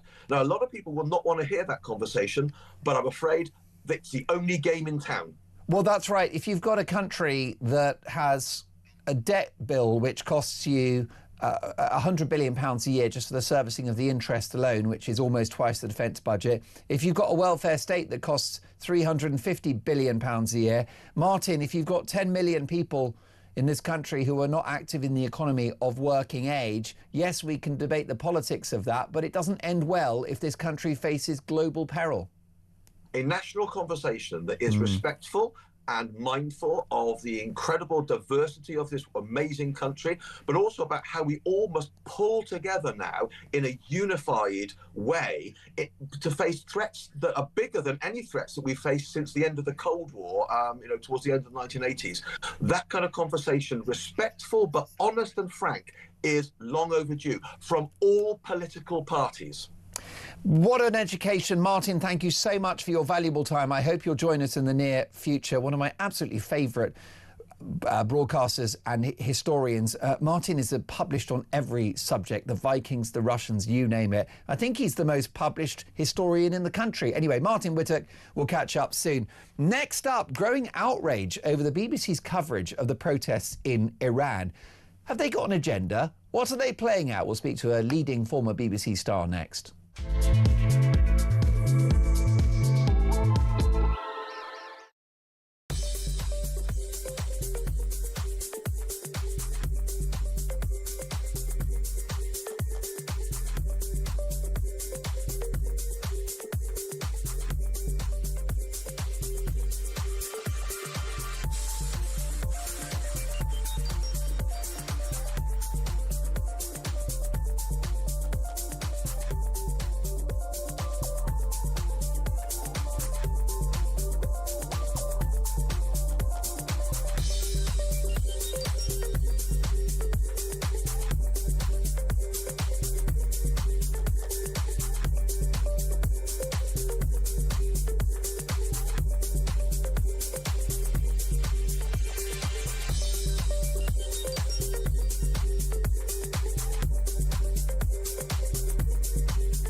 across the UK, on DAB+, on YouTube, on your mobile, and on your side. This is Talk. It is 7:50. You are listening to Talk Breakfast, and I've got a simple question for you today. Are Labour's policies a threat to national security? We'll hear from both sides on that in our head-to-head in the next hour. And Dolan's dispatch is coming. The cult of welfareism, net zero, it is all placing this country in great peril. That is Dolan's dispatch at 9 o'clock. You don't want to miss it. I'm not pulling my punches. It might get me cancelled. Good. Folks, time now to find out how you could be in with a chance of winning a trip of a lifetime to San Francisco, USA. Talk is giving away flights, a 3-night stay at a 4-star intercontinental hotel, and £2,500 worth of spending money, plus tickets to the Super Bowl to top it all off. Take a listen to find out how you can take part. For your chance to win, text TALK to 83338. Text costs £2.50 plus your standard network rate. Or call 0343 418 7260. Lines close 22nd January 2026, 4 p.m. That's when you'll need to answer your phone if it rings. 18 plus, UK residents only. This is a network promotion. Full T's and C's at talksport.com. So for your chance to win, text TALK to 83338 now. Do not miss out on the trip of a lifetime. Good luck. I really want one of you to win. Now, of course, star of and author of Fawlty Towers, BBC comedy legend John Cleese has blasted the BBC for its deafening silence over the protests in Iran. Why is that? Is there an agenda? What's going on? Why has the corporation been blasted for its coverage of this issue? Let's get the views now of a former BBC star, Sally Jones. Hi, Sally, and a very happy new year. Good to see you again. Happy New Year. Good to be here. What accusations, Sally, are being laid at the door of the BBC in terms of its Iran coverage? I think many people outside the BBC are absolutely shocked at how long it took the BBC even to mention anywhere high up its agenda the protests, the widespread countrywide protests in Iran against the theocracy, the sort of pro-jihad theocracy that Ali Khamenei and his people have basically imposed on that country. And while, for example, we saw a dispatch from their diplomatic correspondent, Caroline Hawley, that was absolutely full of mistakes. There were false starts, re-recording voiceover, glitches on the audio, and the fact that nothing had been said hardly about it until the celebrities started tweeting. And this has been going on for about 2 weeks now, and it was only last Thursday that suddenly the BBC began to take it seriously. And I think that was probably because well-known names like John Cleese and J.K. Rowling began tweeting about how shameful it was. Omid Jalili as well, people from across the political spectrum. Yes, many people have said that simply looking at the Iranian comedian Omid Jalili's tweets, you would find more about what had been happening in Iran, right across Iran, not just a few isolated protests. This is every single region in Iran. It looks like an enormous potential uprising. Obviously, the protesters now know that they've got Trump on their side. He's threatened to defend them. And as we've seen, he tends to mean what he says. But you would have found out more from Omid Jalili than you would from virtually all the BBC coverage of it. Very, very low down. You'd have had to go down through about 8 or 9 pages worth of the BBC's online offering until you actually got a mention of it. And to me, it is absolutely shameful. And certain BBC presenters, well-known names like John Simpson, have tried to defend them by saying, oh, well, it's impossible to get reporters into Iran. But it's a totally different story when in the sort of Gaza-Palestine wars, they report absolutely every spit and cough of Hamas, despite not being able to get virtually any reporters into Gaza at all.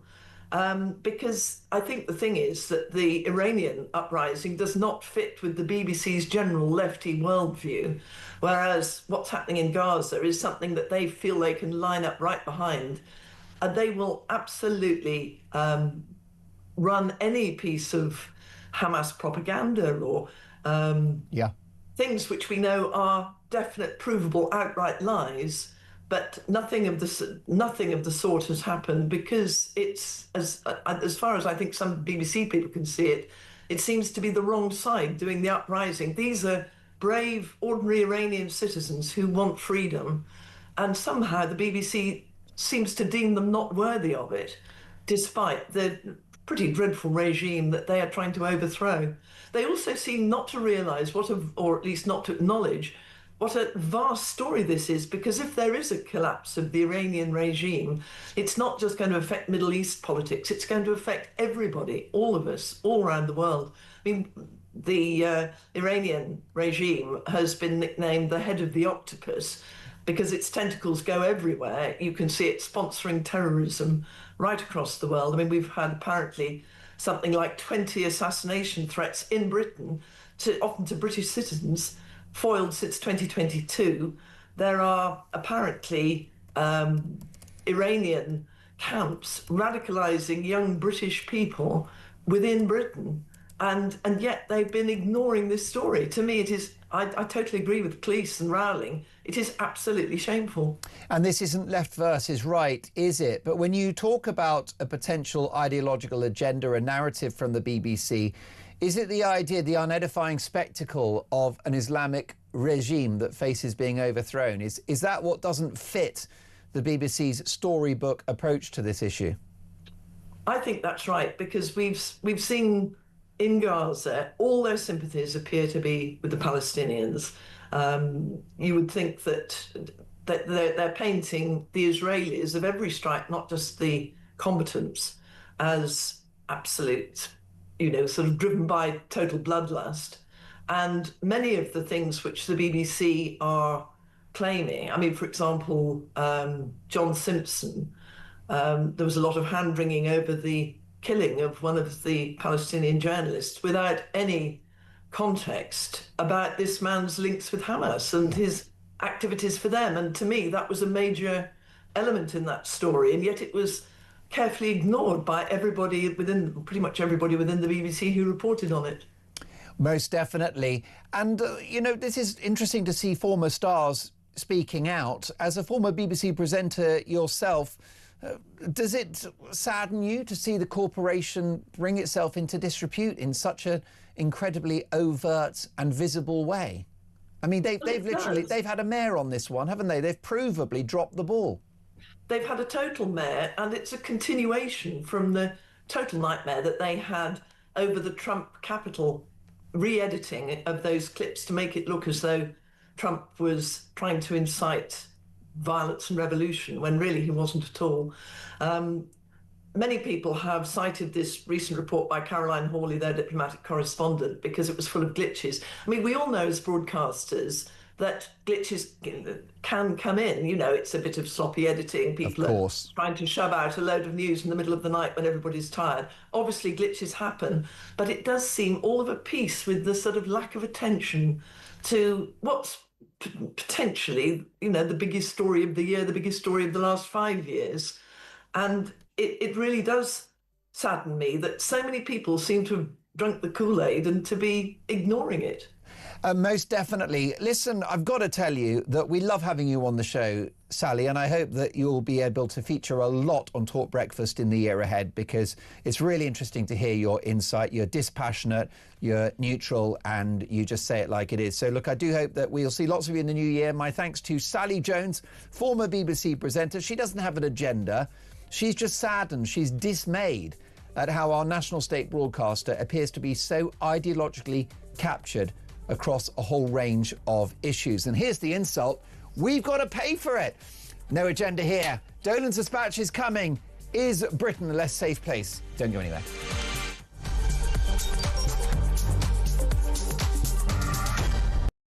It's one of the biggest sporting spectacles on planet Earth. Super Bowl 60, and you could be there. Enter now at talk.tv/win for the chance to score a fantastic 4-day trip for two to the City by the Bay, San Francisco, including tickets to Super Bowl 60 and $2.5 grand in cold hard cash. It's Hail Marys and money. Enter now at talk.tv/win and get set for a gilt-edged trip to the Golden State you'll never forget.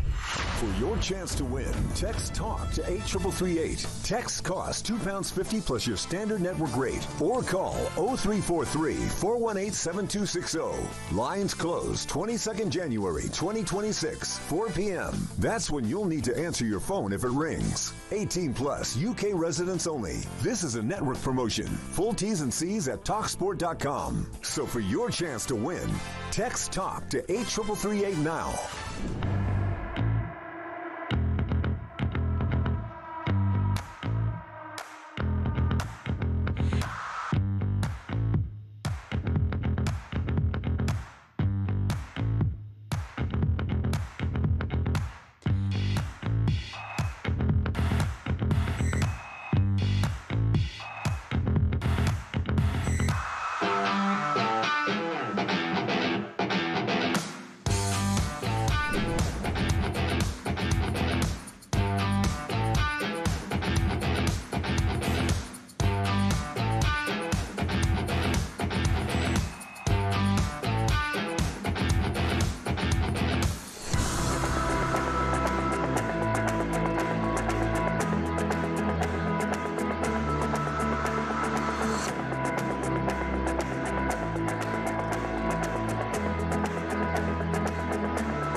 Across the UK, on DAB+, on YouTube, on your mobile, and on your side. This is Talk.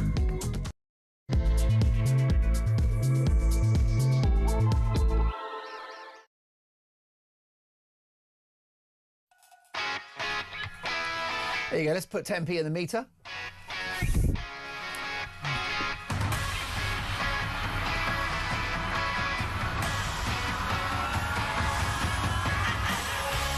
Three minutes past 8, you're listening to Talk Breakfast. Lovely to have your company. Breaking this morning, the death toll of those protesting in the streets against the autocratic Iranian regime runs into the hundreds as Donald Trump says he stands ready to help citizens seeking to overthrow this wicked theocratic administration. Meanwhile, Donald Trump has his eye on Greenland. Is this dangerous expansionism, or does it make sense for America to control Greenland as Russia and China seek to gain the upper hand in this strategically key region? What about this for a story? His pub is 1,000 years old. You heard me right, 1,000 years old, survived the English Civil War, but the landlord of one of the country's most iconic boozers says it may not survive Rachel Reeves's budget. He joins us shortly. And comedy legend John Cleese blasts the BBC for biased coverage over the Iranian protests. Why have they been so silent on this uprising?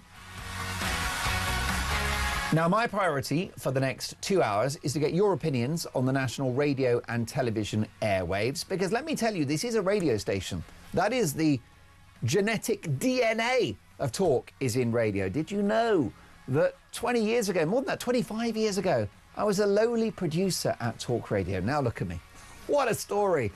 And our DNA is in radio, which is why it's great to have you listening on DAB+, in-app and online.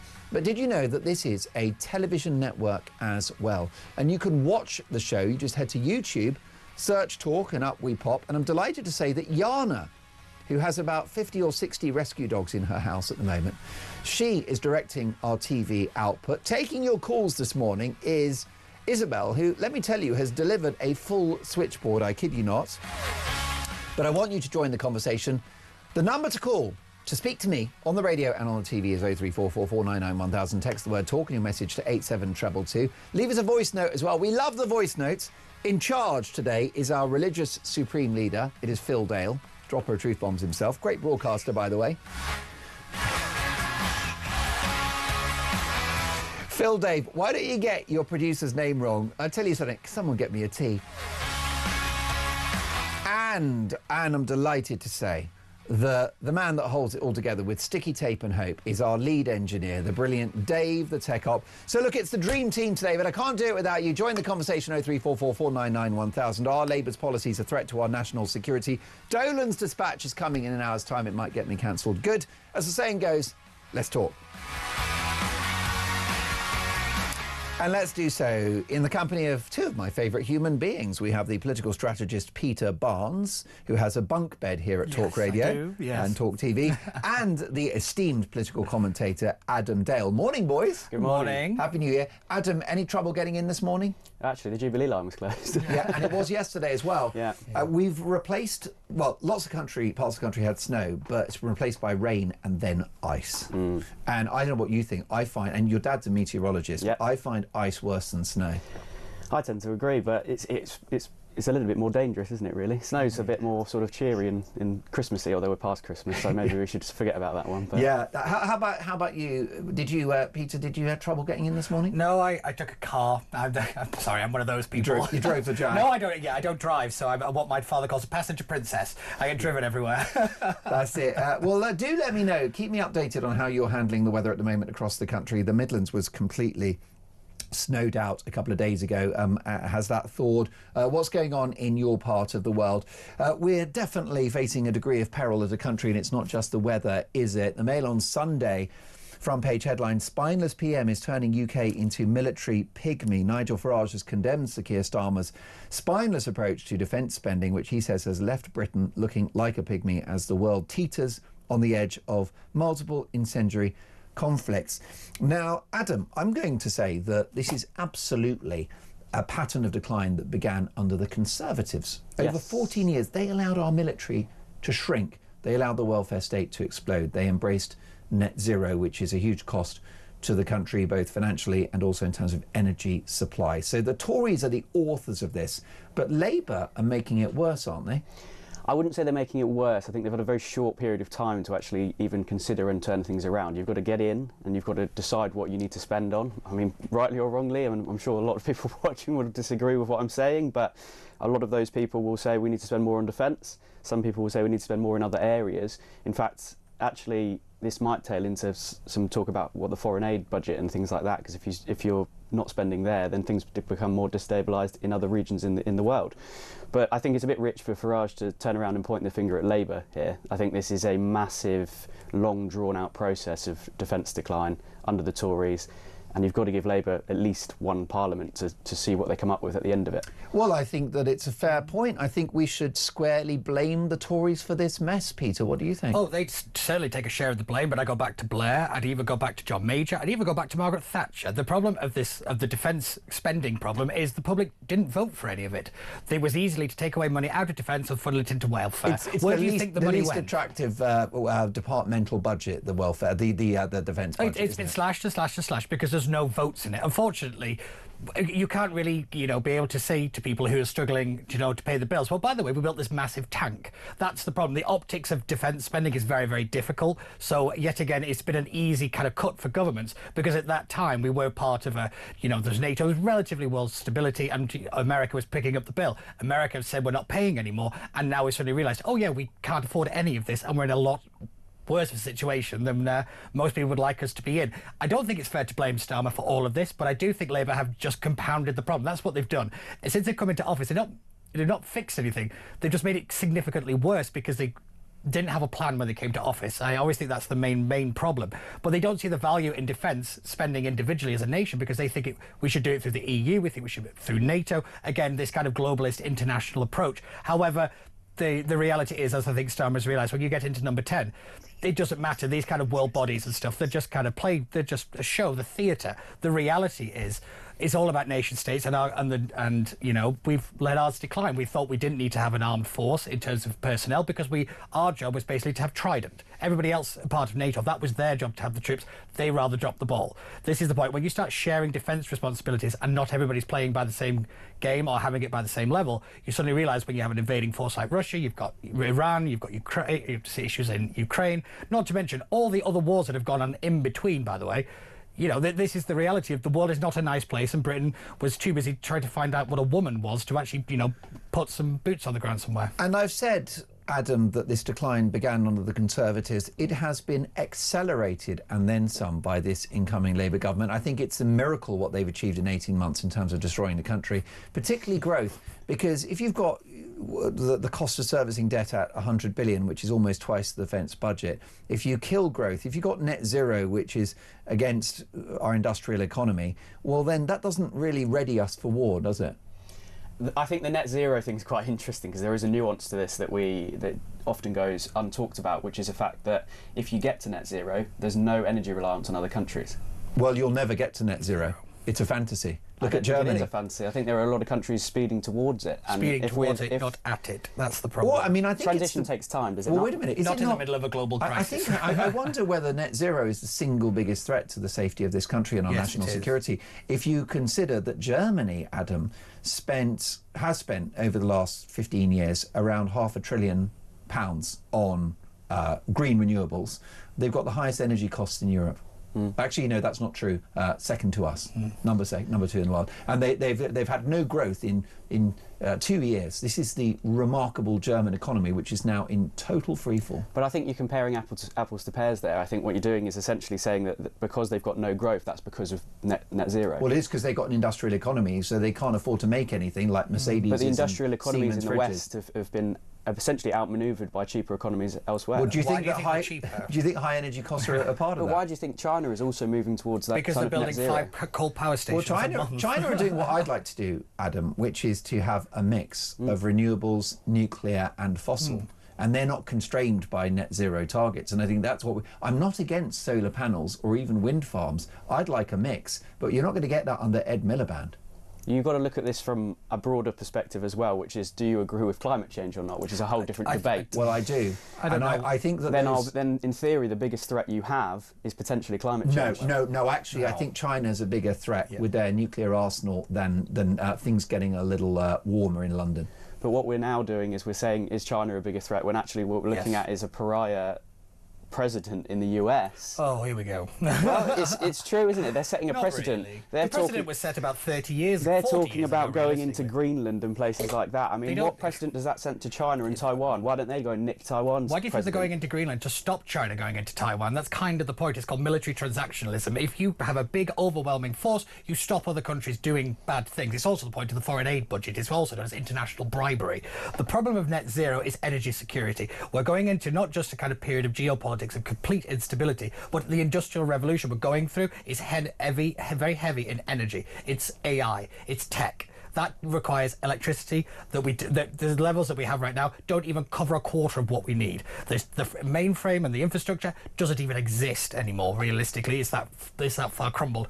I agree with you, net zero is probably one of the biggest threats because it is aiming for a target, and I don't disagree with the target, but you're doing it at the complete wrong time. It's about priorities. You have a certain amount of a pie. Everybody needs a piece. Net zero should be the smallest slither right now, because compared to what we need to spend the money on to secure national security. You can talk about climate change all you like, but when you've got people wandering into Europe, you've got potentially Chinese wandering into Taiwan, I think we've got a bigger problem on our hands in the immediate future. We can have long-game targets, that's fine. But when we've got troops on the ground, we've got nuclear players in play, there is a different game to be played. And it's about time that a lot of people put their kind of ideology and their pursuits to one side and realise that if you stand for global rights, if you stand for human rights and all this stuff, you've got to get in a fight and get your hands dirty. I think you're looking at it very simplistically, as if somehow magically in the future there's going to be a period where we can just suddenly do this. We can't suddenly do this. It's a transition that has to happen, and it needs to happen. And if it doesn't start now, when is it ever going to start? When are we ever going to get to a point where... Well, because it is starting. I mean, we have got massive renewables. What is it, 40% of our electricity comes from renewables So why at the moment? should we not get to the point where we are leading on it? Because it's it's a mix. The US is going backwards, and we are aiming to go forwards. And I think that's massive a good thing. amounts of growth, much level highs of citizen GDP, and in terms of per spend capita. To say they're going backwards, I think, is an insult to a lot of people who are now struggling to pay their lights. Does the Germany not concern you as a renewables case study? It's concerning, but I think they've got much bigger problems that are internal to the country. We're talking about manufacturing issues. Yes, which is all based on energy supply, because they can't afford to compete with the Chinese companies that are literally flooding the market with cheap Chinese cars. They don't need to make money in 10 years. That is literally what they've been doing. So that is why mass manufacturing car industry in Europe is dead. So why should they not be protecting the economy away from Chinese goods? Because they can't do that, because unfortunately they're so entrenched into this net zero claptrap that unfortunately they can't do what is necessary to secure the industry. I mean, I take your point about China has diluted the US industrial economy. No problem with that. That's 100% true across the West. That's been an issue. But you would expect, wouldn't you, more energy security in Germany, given their investment in green renewables? They don't have it. You would expect it, yes, but I think there's an overplay and an underplay with this, which is there's an overplay that Germany's suddenly somehow awfully struggling, which they're not. They're a massive economy. They're still going forward. They're not a massive economy. They've had no growth in 2 years, and they've got the second highest energy costs in Europe. Most countries in the world have had limited growth over the last 2 years. What is the joining factor between all of those? Oh yes, energy security policies that make no sense. But you're saying the US is doing well. What are they doing well off of? Because actually they're living off of the basis of what the Biden policies in previously. They're not living off of Trump's changes now. No, they're actually going back to Obama's ones, where he didn't have a problem with fracking. But apparently we do over here, considering the fact we've got decades of energy underneath our feet. Maybe, Adam, we can find a happy landing point, okay? Because I do not deny climate change, and I think that actually, if you care about pollution, then that dovetails with net zero. Because I don't think there's anyone listening to this show or watching this show who wouldn't like cleaner air. And if you reduce carbon emissions, that's fossil fuels like stinky diesel cars, right? You're going to have cleaner. We all want cleaner air, cleaner rivers. So I think that the goal is a shared one. I think that the key word that Peter used there was ideological. It's the idea of an arbitrary net zero target. What I would do, and tell me what you think about this, is foster an environment where the government facilitate investment in green renewables, and that we pursue a policy of a mix. And that, because, you know, back in the day, environmentalism was not politically controversial. Mrs. Thatcher talked about the green economy and about renewables. It was something that, until net zero became leveraged for politics and political gain, that it became divisive. Can we not go back to a time where we say, we've got oil and gas, let's use it, and also let's support the development of green renewables too? I'm all for phase out and phase in. I agree with you there. Now, where the nuance So would you grant a load of licences in the North Sea to drill baby drill? I wouldn't grant loads, but I would grant enough to allow this period. So that's different to the current Labour policy then, yes, but I'm not in the Labour government. I'm allowed to have my own opinion. I'm just saying that is a remarkable move away. You've become very right-wing over Christmas. I'm getting old, that's what it is. I hope your dad's not listening. No, I think he would, you speak with my father, he would be far more aggressive in chasing this because he sees it as a much more severe danger. Now, I'm slightly less inclined to say that, slightly, but I agree with the sentiment, and actually what we're moving towards is the right thing, and there are a lot more positives than people are allowing for in the media in terms of actually green investment. A lot of this came from a headline about 4.5 trillion that it's going to cost the UK. 4.5 trillion, it's not going to cost that because the taxpayer's not paying 4.5 million. They've not done the maths. It's really lazy journalism. It's essentially 4.5 trillion is the number, the total cost going forward. But if you're looking at it, that's most of it's private investment. It's not taxpayers' money. Do you think that private investment is going to dry up or increase in the middle of geopolitical tensions, when markets contract and protect themselves? I think it will increase when technology gets better. Yes, unfortunately, that is at what point do we get there? Well, this is the other issue, Peter, is the in many ways white elephant nature of the technology. Look, for example, at electric cars. Since the invention of the lithium-ion battery, there has been no progress on stored energy in battery form. Yes. Which is why even if you buy the very latest, most expensive Tesla, it will erode and decay and fail exactly the same as the battery in your iPhone. Oh yeah, without a doubt, and that's part of the problem where I agree. There's a lack of actual R&D research. We don't funnel money into STEM anymore. We don't actually invest in the technologies that would actually help solve a lot of these problems. Because again, people wanted a car because they felt very sad. You can't put the money in both places. This is the point. We've hit a brick wall with battery technology. Actually, this is what the eco extremes won't tell you. The other thing is that we know about the environmental impact of the solar panels, which can't be recycled, and they're made in China.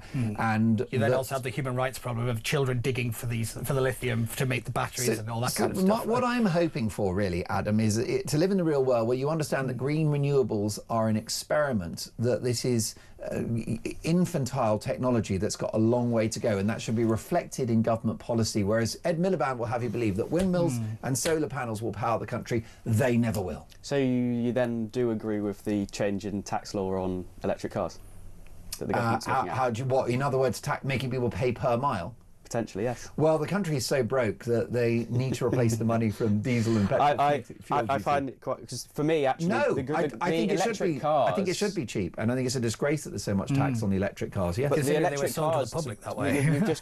You've just gone from sort of one side to the other side of the fence, which is, I don't actually think electric cars have that bigger impact on the climate change issue, which is true. And I think that's actually verging on the greenwashing side of the debate.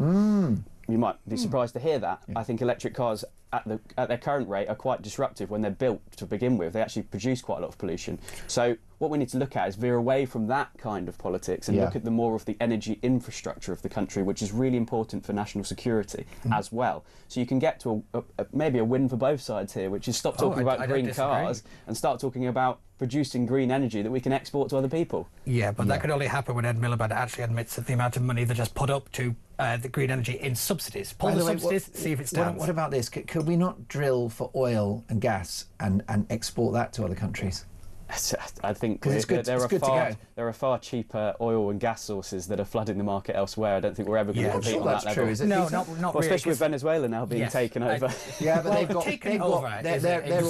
their oil is very uncultivated, it's low also quality. bought up by China, and you're not really supposed to trade in Venezuelan oil as much as you are because of global sanctions against things of like human rights. So people are trying to play it both ways. You either have cheap new energy, or you play the human rights card. You can't play it both ways. This is the problem that the world is coming to very quickly. The irony about that is a lot of the Venezuelan oil does end up on the US coast in refineries.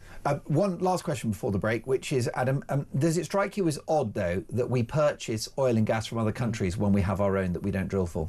Well, it depends on what your viewpoint is here as to where we should be getting our energy from. I think we should be energy sufficient, so maybe there is a room in the immediate to do a mix. Folks, let's hope here. What's in this? Listen, your thoughts on this, 03444991000. Are Labour's policies a threat to national security? Next up, should Donald Trump invade Greenland?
across the UK.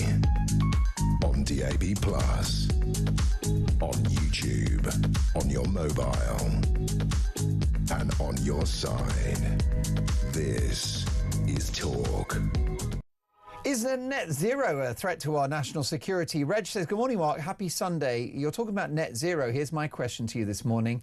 When you get to zero, then what? Dave says, good morning, Mark. Your guest Adam proves the apple doesn't fall far from the tree. But at least he hasn't called you or Peter a denier. That's Dave in Colm. Paul says, the chap in grey is right. That'll be Peter Barnes. The chap in blue is an idealist, and we actually do not need net zero. It will achieve nothing, says Paul in Ivor. Dave in Worcestershire. David says, good morning, Mark. China is not the greatest threat to the UK. The Dales and their net zero zealotry mates are. Thank you for soaking up all of this abuse. We appreciate it. It's the home of free speech. If you agree with Adam, do send me a message. Barry says the trouble with defence spending, Mark, is it's spent on the wrong kits, usually vanity projects influenced by whomever is the head of the armed forces at the time. We don't need aircraft carriers, tank upgrades, etc. The absolute priority should be the defence of the British Isles itself. A good start would be a mobile missile defence system. OK, well, look, we'll get to more of your thoughts on that very shortly. I'll also throw you a bone, Adam, and just say that I think the majority of the public are broadly supportive of net zero. So it's all about debate, and that's what we do on this show. Let's get to Greenland. Do you think, Peter Barnes, that Donald Trump should take Greenland? Would that be good news for our viewers and listeners if he did? Well, he should have done it a little while ago. America in general, anyway, because the only reason any of this is happening is because Europe dropped the ball on defence, and because you've got rapidly melting ice caps and up that region, you have a faster route between Europe and Asia in terms of trade. This is it. It's about securing trade routes and the global supply chain. You think we had problems when a boat got stuck in the Suez? This is going to make it 10 times worse if Russia or China has control over that access and route. This is why Trump is having to do it, because yet again, nobody in Europe or under Biden or Obama bothered to think longer than the end of their nose, and everybody thought they were all really cool because, you know, they hung out with celebrities. I'm sorry, this is the consequence. Trump is doing this because we didn't do what we should have done about 20, 30 years ago. You know, and also that we have to remember that America also already has a deal with the situation in Greenland where he could just put a base on there as much as they like. That already exists. So this idea of invading, not really. They have a treaty that allows them to do it. So this is all kind of hyperbole because everybody wants Donald Trump to be the bad guy and not take ownership for the mistakes that, you know, the UK, Europe, and including the US under certain administrations have done to global security. That's so all do you this therefore overall support this rhetoric by Trump? The rhetoric is just Donald Trump. I support the action 100% because you want cheaper supply, you want cheap goods, you want steady supply of goods and trade throughout the world. It'd also be handy if submarines could pass the region. That is also one of the big points, yeah. But what about essentially what could amount to an attack on a NATO ally? It's not. We already have a treaty. They have the treaty. It's not an attack under any situation. They can but if literally America put a base seeks there. to unilaterally take Greenland, would that not essentially end NATO overnight? Well, this is the great thing. Do you about, not care about that? This is the great thing about NATO. It's somewhat of window dressing to the reality that it is all America, and it has to be all America because Europe is not in the room. This is the point. Europe gets to, you know, kick off a fuss if it ponied up some cash for defence funding. That's the point. The way that they would say, "Oh, we deserve a seat at the table over Ukraine." No, you don't. Europe, the UK, EU, all of it, drop the ball, and America is cleaning up our mess, and it will be the last time they do it. This idea of what Pete Hesketh's called taking Uncle Sam for Uncle Sucker is a real thing. They're not doing this anymore. It is about scaring Europe half to death to get its act in order. Stop fussing over what a woman is, stop fussing over net zero, and defend yourselves, because the world is not a nice place. It's full of horrible people, and it's getting more horrible, and you know, we're sitting ducks to a certain degree, and America can't afford to protect itself and protect Europe anymore. Adam, the sooner US flags are flying in Greenland, the better. I think this is sort of a crazy rhetoric in a sense of we're looking at this from a perspective of as if America is suddenly this imperialistic state that can just plant its flag in an ally's back door.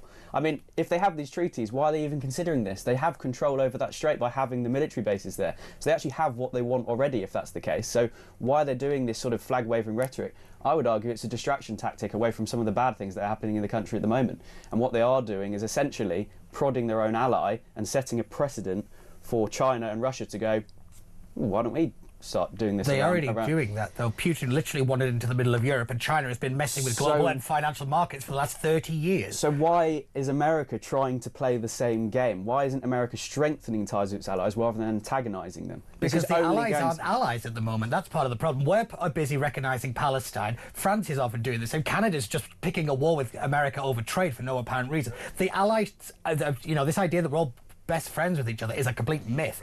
The problem is America is under a different type of administration where it's not doling out the money to NATO allies anymore. It wants it to step up. It needs it to step up, and this is how it's doing it. It was why J.D. Vance got up in the Munich Security Conference and called out Europe to their faces. That's part of the play. It's why you kicked Zelensky out of the White House. It was to say to Europe, you've got to get in the game. And, things aren't free anymore. They're not picking up the tab.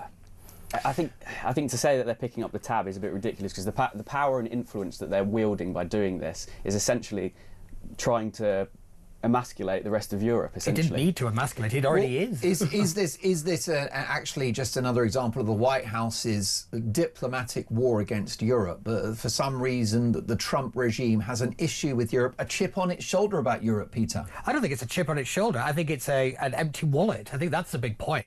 At the end of the day, America has been the one to pick up the bill. It's been the one to force defence. Everything has been relied, from a European perspective, on America. And it's just not happening anymore. Let's not forget, we were going to have PESCO over here, which is the European Union, decide our foreign and defence policy. How terrifying is that as a concept? Is it shameful that America, under the MAGA movement, has appeared to have abandoned the sort of the global consensus about European security? What global consensus?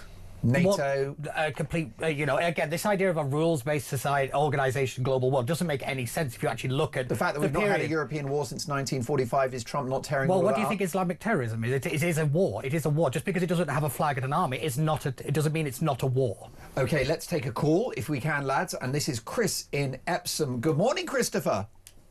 Morning, guys. Morning, Adam, Peter, Mark. Morning. Lovely to have you on. You've got a bone to pick with Martin Whittock, who is, of course, a very regular guest on this show, a legendary historian, regarding Greenland. Do you think Donald Trump should be looking at this territory? Well, first of all, the first thing he said about it was wrong. Greenland's not the biggest island in the world. Australia is. Which, you learn that when you're 12 at school. So I've never heard of this chap before, so he hasn't impressed me so much. Look, there's 3 treaties in place in Greenland, and Peter was going on about this earlier, and I've spoken with Peter before. I agree with him on many things.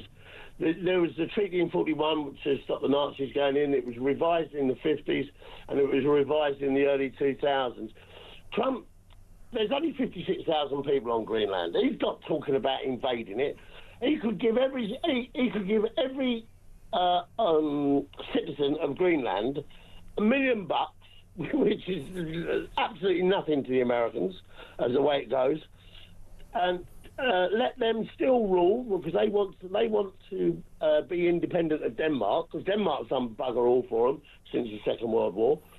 They want independence. Let them have independence. Give them $1 million each, and just sign a deal to have troops and maybe a military ports and air bases in Greenland, but let them rule it. Apologies for the fruity language, but Chris, what about the integrity of NATO?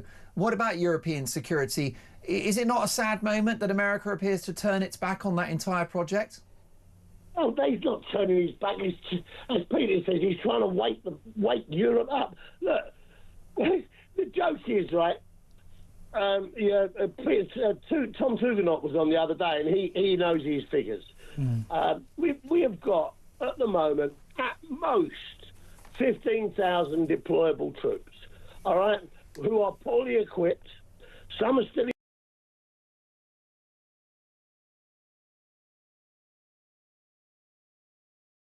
They realised after years of not spending money that we need a new personal weapon. So they ordered the AR-15, which is a perfect weapon. It's probably the best tool on the market at the moment for many, many jobs. What did they do? They ordered 10,000 of them over the next 3 years. It's pathetic. OK, Chris, thank you so much for your call. It is 8:35 on Talk Breakfast. Next up, Should Sir Keir Starmer ban the social media platform X in the United Kingdom?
Across the UK, on DAB+, on YouTube, on your mobile, and on your side.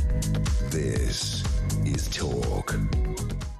You are listening to Talk Breakfast. Lovely to have your company, 8:37. And very excited about this time now to find out how you could be in with a chance of winning a trip to San Francisco, USA, the trip of a lifetime. The Bay Area, absolutely stunning location. Talk is giving away flights, a 3-night stay at a 4-star intercontinental hotel, and £2,500 worth of spending money, plus tickets to the Super Bowl to top it all off. Take a listen to find out how you can enter.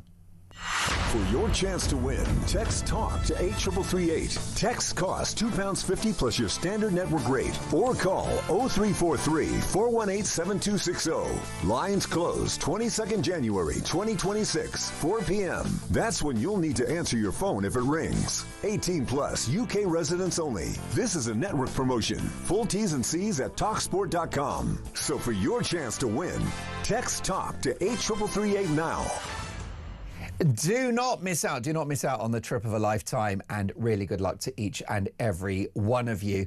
So much to get through. It is 8:38 here on Talk Breakfast, and lots of other big issues that we need to discuss, including X and Elon Musk. Elon Musk, Adam Dale, has described the government as fascist over its threat to remove the social media platform from the UK as a result of AI technology, which is allowing people to undress female celebrities. What do you make of all of this? I think, just to start this, I think Musk's quite a distasteful person, to be honest. And actually, if you look at this from a perspective of the owner of X is complaining that X might be banned, is quite obviously his position he's going to take, right? I don't think that it should be banned full-scale long-term. I think it's not fit for purpose right now. That's a really kind of cut and dry take on this. Oh, and that sounds like your view is this is irrespective of and notwithstanding the AI. The AI stuff, I think, is pretty disgraceful, to be honest, that they've allowed that to happen, and it's dangerous, and it's essentially allowing illegal things to happen in a public domain. Well, what you can do, for example, is you can tell Grok, which is the AI engine of X, to take a photograph of, let's imagine, the Princess of Wales or something, and say, put Kate Middleton in a bikini. That's obviously very wrong. But it's even worse than that, because there's a lot of this is being done against children. Yeah. And making indecent images of children using AI. How has that even been considered to be allowed on their platform? Is it not the case, and of course we can all agree that that's wrong and shouldn't happen, that you can also do that with Google's Gemini technology, and you can also do it on Photoshop? Yeah, you can. Yeah, It's also the fact that for a long time you had these things called cameras. We didn't ban cameras, you know, when they were were used to take indecent images. This is the point. You're blaming the tool, not the crime. This is because it comes from a fundamental misunderstanding that the government has over AI. Because for a long time, the government does not understand AI. I was at Bletchley Park when Elon Musk was here with some of the top AI firms. They were saying all this stuff, say that this is coming, and the government just put its fingers in the ears and said it will deal with it later. Unfortunately, it's now later. This is the big problem. I don't particularly have an issue with Musk. I don't like the idea of banning social media platforms. For me, this is nothing more than a dead cat, to not talk about 28 billion in military spending shortfalls. It's a dead cat. I'll take the Labour Party seriously on the protection of women and girls, where you get the grooming gangs inquiry and you stop the migrant invasion. When you get those two things, you have the moral authority to talk about the safety of women and girls. Until then, I'm sorry, I'm not interested in your pearl clutching. That's all this is for me. It is the reality of nothing more than yet again Downing Street refusing to take accountability and playing, oh, well, aren't we really good people, when we're actually not. It's the same. They fussed over adolescents, they fussed over Tate and all that kind of stuff, because it's a pantomime villain. Elon Musk is another pantomime villain for them, rather than tackling the issue of actually, you know, having a policy and an approach to AI, which is what we needed a little while ago. But yet again, we were promised change and nothing changed, because Starmer has no idea what he's doing. I think to put this into sort of what you're doing with comparing it to the grooming gangs, okay, fine, that's a separate topic, but this is an immediate danger and threat to people in the UK. There's a lot of women and girls in the country that would rather say that they also face an immediate threat. I would say there's a lot of incidences involving children that have come out of these grooming gangs and the migrant crisis that involve children. So again, it's not a different issue. It is about the safety. And actually, can I just say that what's worse than taking an image of the Princess of Wales and putting her in a bikini, or even a minor? Okay, that is a digital crime. It's not appropriate. That's not the same as the grooming gang. So one of the reasons why we've got a national inquiry is thanks to Elon Musk, who used his platform to push this issue. Yes, okay, that's fine, but you'll get other sources of that anyway. This is not sure that's true. I think this is a big open wound. No, I think like the ITV show about the post office was moved the dial with regards to the Horizon software scandal. Put it in the and I think that we can't just Musk give him a free pass because of one good thing he did. Why is it he and not the company? That's always an interesting thing for me. It's always Elon Musk. Because he's defending it and he is the owner of it. Well, we don't say that about. We don't say we're going after Zuckerberg. We say we're going after Meta. We don't say we're going after the people who own Gemini or Google, do we? This is the point. It's very personal. Larry Page, thank you. We're going after Elon Musk personally, and that is because he has embarrassed the EU and he has embarrassed Keir Starmer, and they don't particularly like people that do that. There is a big personal streak that runs through this, and it is not necessarily in the reflex to ban the platform. It is in the narrative that is coming out of the countries where he's been a bit of a problem to ruling parties. I think actually he's embarrassing himself right now with what he's talking about, because essentially he's just protecting his own company by allowing something quite disgraceful to happen. And you liken it to a tool like a camera. I'm afraid it's not like that. It is a tool. A camera has a person behind it. So does a does computer that thing. and AI. Yes, but it's an open, free goal at doing it. We're We've got enabling. a camera right here. Yeah, but you can't just suddenly create an image on your phone. You have to go out and do that crime. It's still Whereas the same on with the phone, legwork. you're enabling all these people to do this. It's a real open wound in society. And it's very upsetting for the women that have been targeted. And I know one or two that have, and it's a disgrace, and we can all share in that. I want to ask you, though, notwithstanding our concerns about this technology, it's not a great look, is it, for a Prime Minister that's already been accused of censorship on a mass scale, that he might remove the world's biggest social media platform? And many take the view X is the only truly free speech platform in the world now. For starters, I don't agree that it's the only free speech platform. Secondly, when things are not fit for purpose, they should be given guardrails and then brought back in. I don't agree with a full-scale ban long term. I don't think it should ever be banned completely.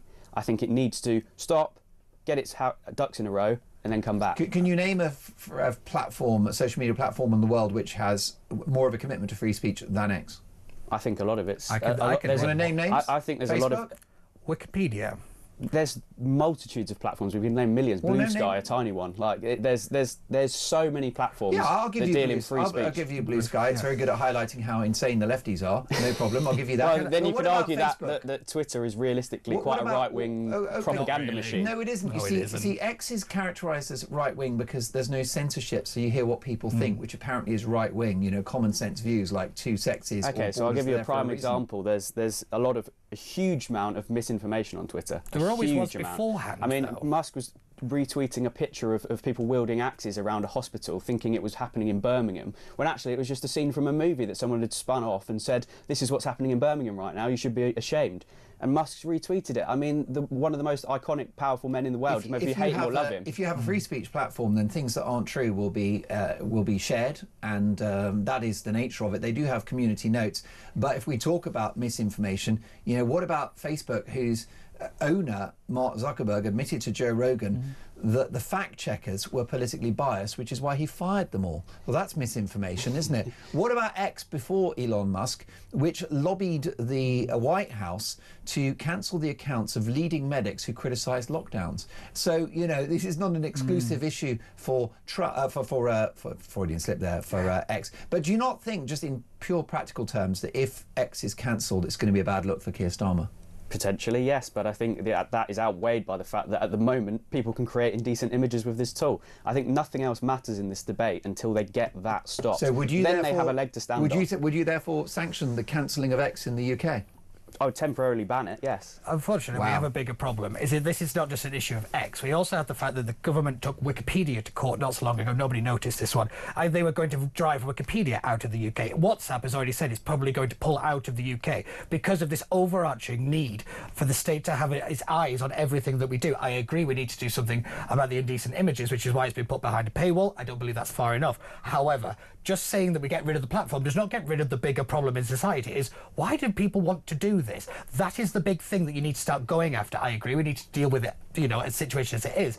But where's the strategy so that we kind of tackle the people that are organising these rings? Where's the strategy to shut this stuff down? The National Crime Agency has been screaming about this for 10 years now. I think the sad reality of that is, unfortunately, there are always going to be people like that.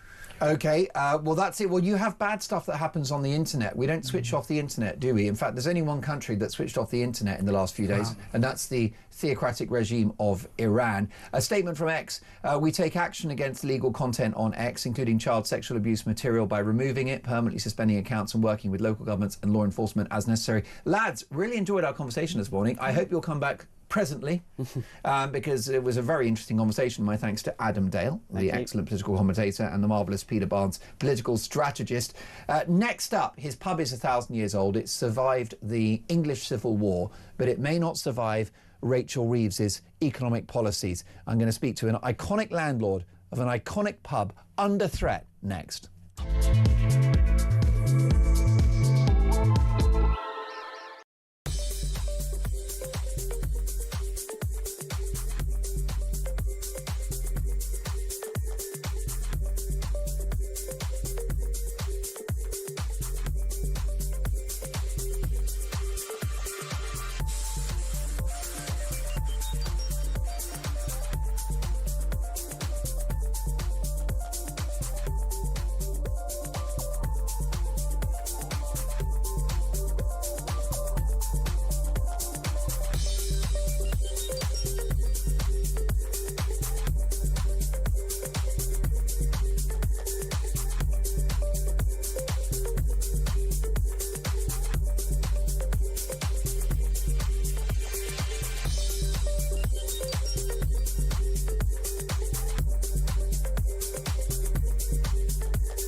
across the UK. On DAB+, on YouTube, on your mobile, and on your side. This is Talk. Talk Breakfast, it is 8:51. Dolan's dispatch in just 10 minutes' time. The economic policies of this government are a threat to our national security. That is my dispatch in 10 minutes. You won't want to miss it. It might get me cancelled. Good. Good morning, Mark, says Hev. I totally agree with your guest, Peter Barnes. America is covering Europe's backsides.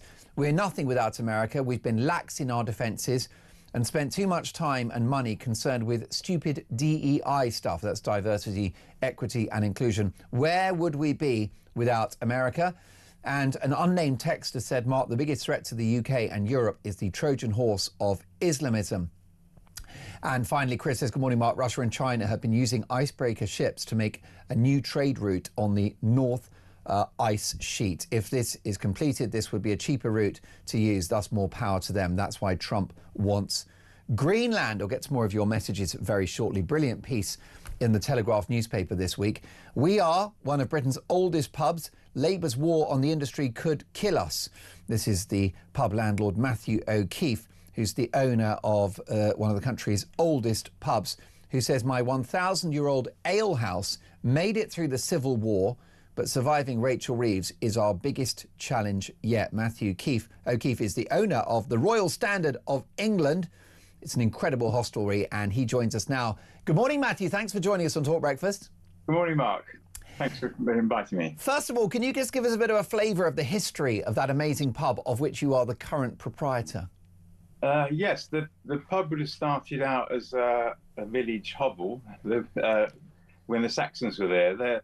And the village would have about 6 houses or cottages, and the alewife, normally the Saxon alewife, would make beer at home, and if you were good at it, they'd all the neighbours will pop into her parlour and have a chat, and you can see how the pubs evolved from that. It's an amazing historic venue, steeped in history, survived a civil war, as you said, and there was one point where it provided a very important public resource because the drinking water wasn't safe and people needed calories, and so they went to your boozer, and they had ale, which was the perfect solution. Well, the British drank ale because you couldn't drink the water, it'll kill you. A bit like today with the water companies. Maybe that's it's coming back. We should drink more beer. What made you buy the place? I think maybe about 20 years ago, was it? Yeah, my girlfriend, now wife, took me, said, come and see the oldest pub in England, and when we were students, and there it was, and hey, about 25 years later, I was able to buy it. It's 1,000 years old. You employ a very enthusiastic staff. Apparently pub grub is elite level, and most of it made on site with local ingredients where possible. So this is a successful and iconic business, and yet it faces peril. Why? Everything has gone up. The national insurance has gone up, the minimum wage has gone up, and obviously probably half my staff are the local students. It's their first job, and they may start at 17 and they'll come back to us while they're at uni. And it's just getting very expensive to employ them. Obviously, that's so minimum wage, national insurance has gone up because last year, we wouldn't pay as an employer, we wouldn't pay tax on the students if they were earning over 9 grand. Now it's changing to 5 grand. So obviously, I either reduce their hours, reduce the students. I'd rather have full-time staff, but that's harder to get these days. And that's another issue with the benefits being so high. It's that too needs to be sorted. Most definitely. I mean, it seems like it's just an absolute flurry of challenges facing you.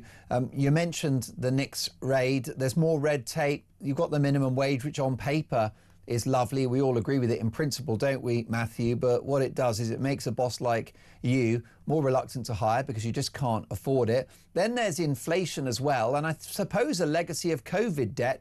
Lots of pubs still dealing with those bounce back loans. The list is endless of what is facing hospitality at the moment.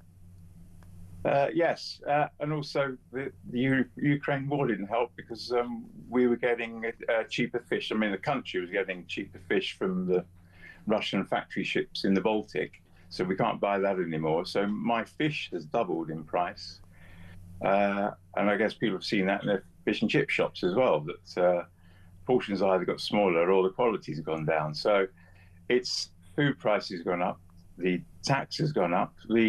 I was lucky enough to sign up a long-term energy deal before the Ukraine war, and then the prices just went mad.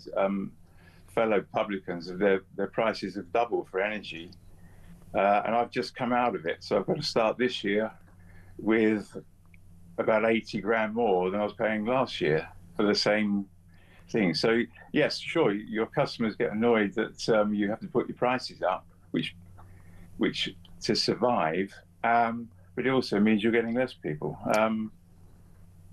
Probably the biggest competitor, though, are supermarkets, because supermarkets will knock out gastro-pub ready meals, and they don't pay VAT on it. And it's also the alcohol is cheap in supermarkets, so it stops people coming out, and it's the social hub of England. Well, it's incredible. You are the custodian of a very precious piece of British history, which is the Royal Standard of England. It's an incredible thing that you've done over 20 years. You've employed young people. You want to give students a chance. It's very important that school leavers and graduates can get in the world of work, and sometimes that might involve pulling pints before they achieve their dreams later in life. That's now been deprived of them. They won't have that opportunity. You want to keep this business going. I won't drag you, Matthew, into the murky world of party politics and left versus right. What I will ask you, though, is what is the messaging from this administration when it comes to the pub industry? How does it make landlords like you and your colleagues feel to face this environment economically? I would like to see a long-term plan. Instead of every 5 years to keep changing, let's say they all get together, say, where do we want to be in 20 years, 25 years? Make the policy and stick to it. It's just confusing that things keep changing, and you can't plan for this. We plan. We want, obviously, I want to plan for the next 1,000 years, and you can't, because it keeps changing. And again, it's the consequences of tax. They're not thinking out the consequences. What happens when you pull this lever? A light goes on somewhere else, and it's just not, you can't plan your business. Let me encourage my viewers and listeners to come and see your pub. It's an absolute joyous, historic artefact. Amazing food, amazing drinks, amazing customers, amazing staff. Go to theoldestpub.com. Please do that for me and support Matthew. Matthew, let's chat again soon. More power to you. Matthew O'Keefe is the boss of the Royal Standard of England. More to come.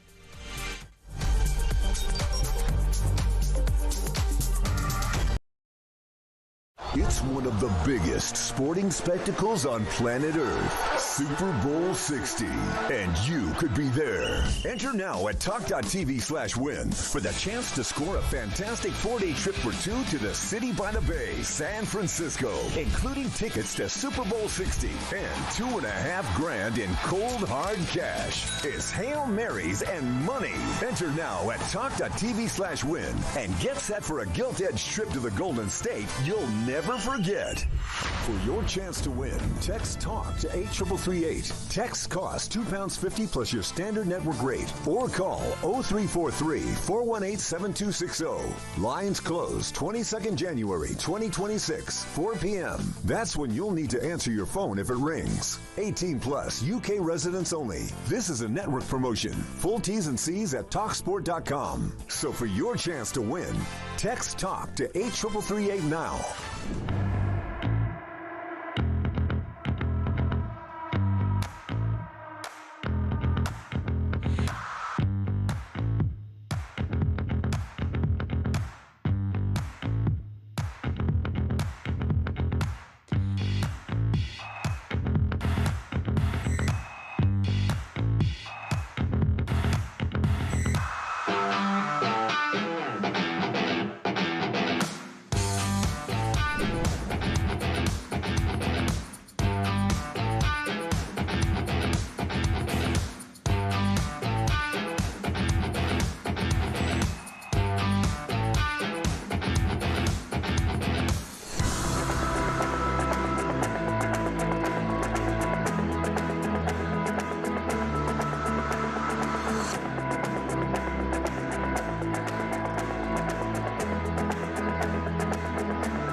across the UK, on DAB+, on YouTube, on your mobile, and on your side. This is Talk.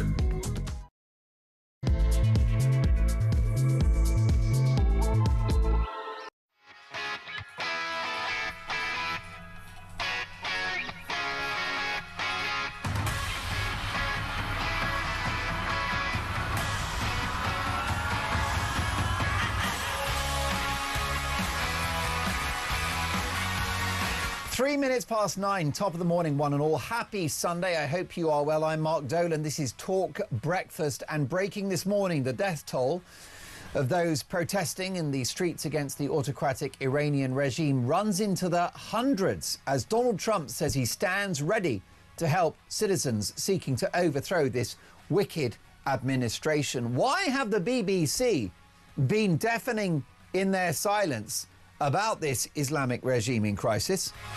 Do they have an agenda? Meanwhile, Donald Trump has his eye on Greenland. Is this dangerous expansionism, or does it make sense for America to control Greenland as Russia and China seek to gain the upper hand in this strategically key region?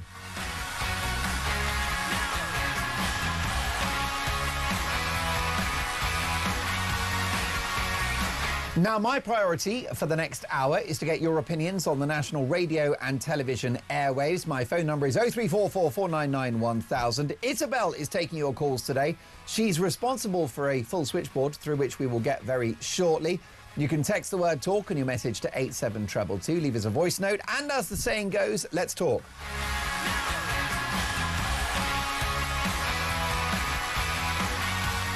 A new year means a brand new schedule, and it is a privilege to say that I'll be your host every Friday, Saturday and Sunday on Talk Breakfast from 6 a.m.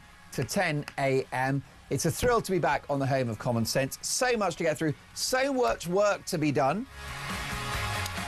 And as always, at this time in the show, we begin with Dolan's Dispatch. The theme of history can be summed up in one word: war.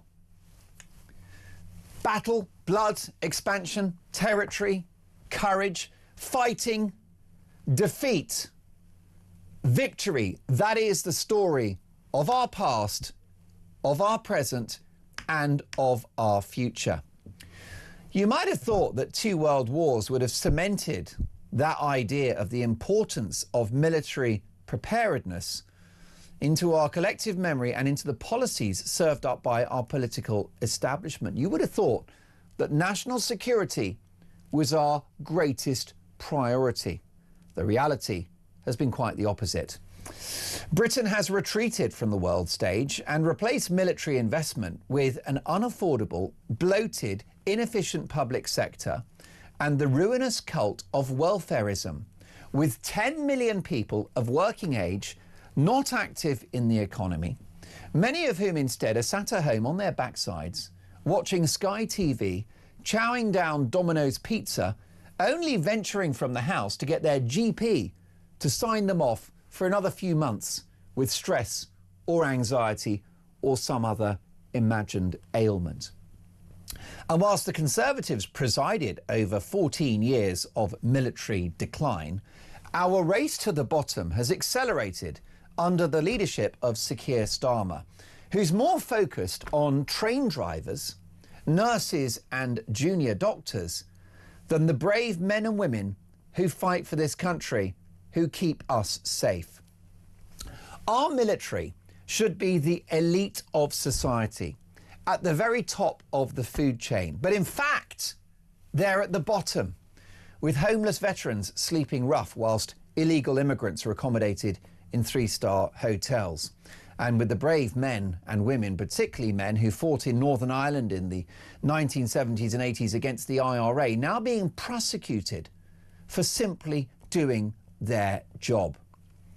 This government's suicidal lust for eco-communism, or net zero as it's known, is seeing us paying the most for our energy in the Western world, which is bad news if there's an unexpected war effort in the offing.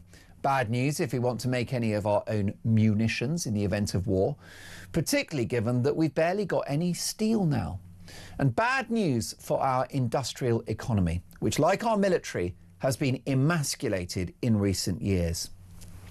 A war on wealth creators and a vast explosion in welfare payouts, eye-watering unprecedented debt, enormous borrowing costs, all of this incompetence, thanks to Rachel Reeves and her 2 ruinous budgets, has maxed out the nation's credit card at a time when globally we are looking at our most vulnerable. A country that won 2 world wars, a country that once dominated a quarter of the globe, on its uppers, unable to defend itself. I honestly believe that the policies of this government are a clear and present danger to our national security. Under this Labour government, this country has never looked so exposed, so unsafe, so vulnerable, and so powerless to act and fight for Western values in an increasingly unpredictable world. Let's not forget, we can't defend the world. We can't defend freedom and Western values. We can't defend our own borders. It's highly likely that in the course of this parliament, a third of a million people in the course of this parliament will enter the country illegally, and somehow we think that we're going to make the world a safer place. Good luck with that. Not to mention a reported £28 billion black hole in the defence budget. You heard me right. A £28 billion black hole in defence budget, right? One of the few black holes that Rachel from Accounts hasn't noticed. Our military is now so weak and depleted, those lovely wobbly old gentlemen from Dad's Army look like the SAS by comparison. In the words of Captain Fraser from Dad's Army, we're doomed!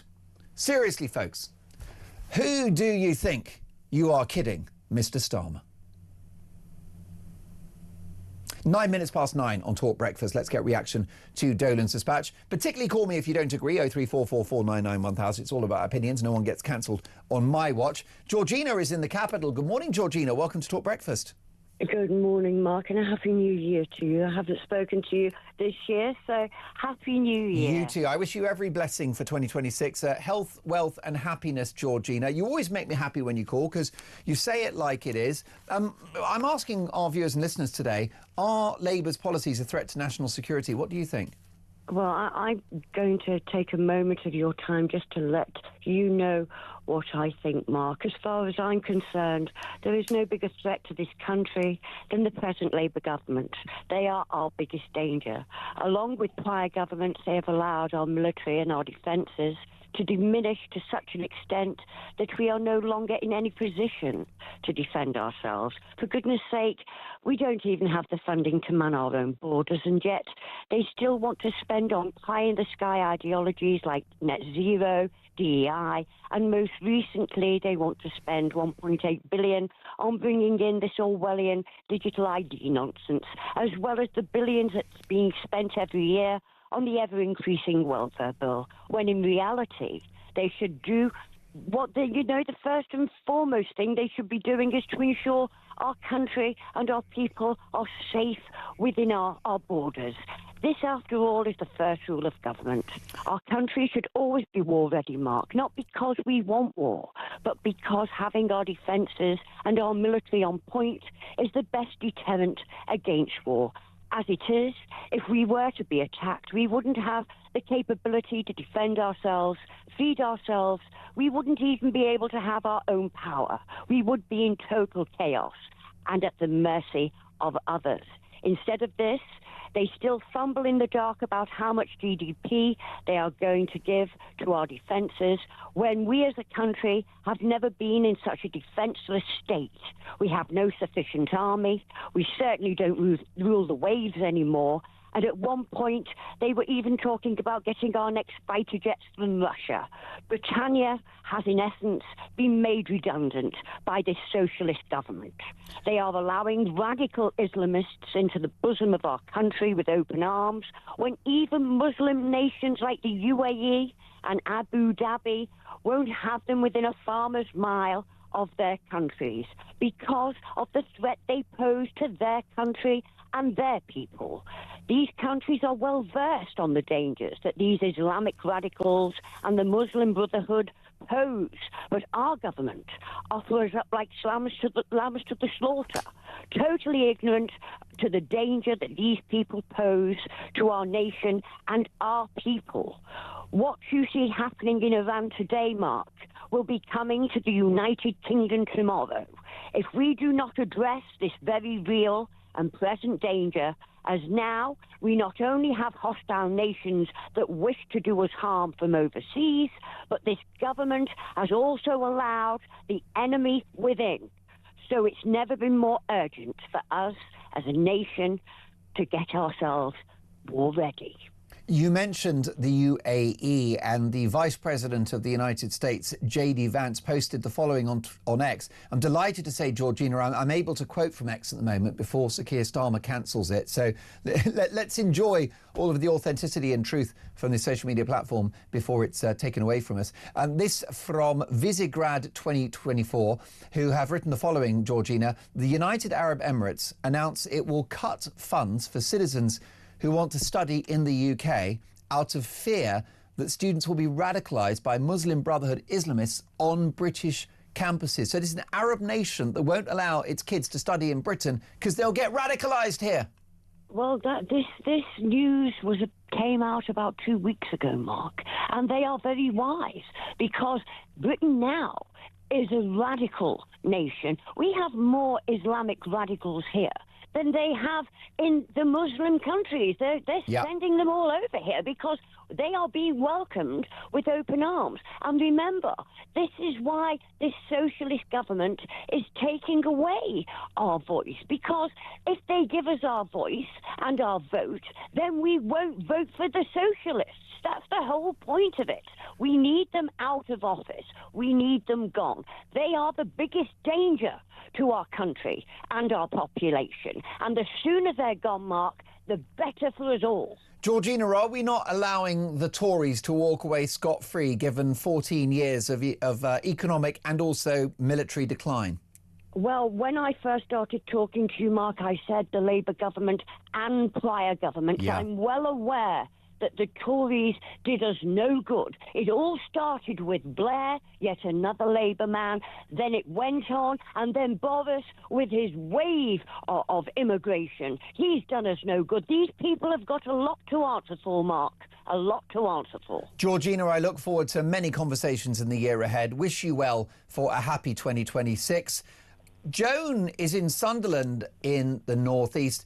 Good morning, Joan. I'll tell you what's very interesting about the various issues that are facing the country at the moment and the world is our national state broadcaster, the BBC, who have been criticised by comedy legend John Cleese for being deafening in their silence over the Iran protests. Why have the BBC not said a word about this until recently? Well, the BBC is so biased, and don't forget, they won't be able to blame Israel for this, because they've always bashed Israel for every darn thing that happens. Well, Israel is not involved in this, so they've got nothing to say, really. I mean, they're not really interested that a country is actually fighting for its own freedom. And the cost to it is going to be great. They've lived under tyranny for so many years, and now they've seen the light. They're not prepared to live miserable lives for goodness knows how long. And freedom has a heavy cost. So the BBC is just not, that's trivial to them. They'd rather spout for hours about terrorists. But I wish the people of Iran well, because if they fail, I don't dare think what it's going to be like.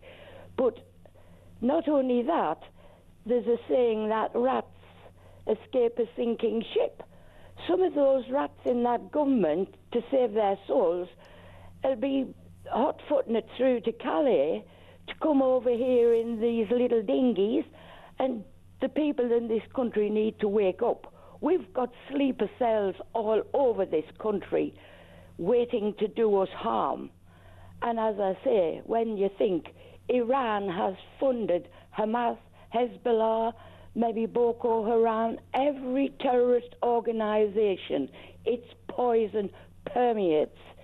And we are in grave danger, and this Prime Minister and his shambolic government, they're a disgrace that they do nothing. They have no intention whatsoever of trying to stop these boats for bringing all these people into this country. They just sit there, they're just waiting for the right moment, and we are lost. And Starmer and the Conservatives, but more so Starmer now because he's in power, he is the one who could stop it if he wished, but he doesn't wish because he's a law. He follows the law. He loves the ECHR. He has no intention of putting the safety of the citizens of this country first. I think I have to agree with you there, Joan. And the issue you've got is that those boat crossings, the intelligence services are very clear that even if it's a small number, a portion of those crossing have terror links. That's been well reported over many months now. And if it's one potential terrorist that enters the country illegally, it's one too many, because one person can deliver a Manchester Arena, a 9/11 or some other atrocity. Joan, briefly, if you can, why have the BBC been so deafening in their silence on the Iran protests? Is it because of the expected fall of an Islamist regime, which doesn't quite fit their pro-Hamas sort of anti-Israel position? Yes, but the BBC is so biased now. I mean, you just need to look at programmes they make here. I used to watch Question Time. I won't have anything to do with it now. They even let two migrants sit with a phone and talk down to us about what we should be doing. That programme is so biased. They're so riddled. Every department must be riddled with people who have a bias against this country. And I'm just sick of it. They need to be defunded. If they can't cleanse their own house, they need to be defunded. Joan, thank you so much for your call. Happy New Year to you as well, Joan. I hope we'll have many conversations in the course of 2026. A few things to say. The Prime Minister will argue that he's working 24/7 with his government to make sure that the British people are safe, that we are protected, that there's a plan to smash the criminal gangs who are responsible for the illegal boat crossings, and that anyone that wishes or threatens terror on this nation will be dealt with in the most robust way possible. So that's clear from the Prime Minister that he's going to do everything he can to protect our safety and that of the citizens. That's an issue we can debate, but that's certainly the view of this government, who won a landslide a year and a half ago and believe they have a mandate to fix our broken country. The BBC has rejected accusations that it's ignoring the developments in Iran. A BBC spokesperson has said these criticisms are factually incorrect. We've been covering the protests in Iran daily across all our platforms, including our main news bulletins in English and via BBC News Persia. The BBC News press team even responded directly to GB News, who in an article talked about the bias claims. They took to X and they wrote, let's have a look, what did they say? They have roundly disagreed with the remarks of that media platform. Folks, it's all about opinions, isn't it? More of yours next. Are Labour's policies a threat to our national security? This is Talk Breakfast.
every Monday to Wednesday, midnight until 1, it is Talkback.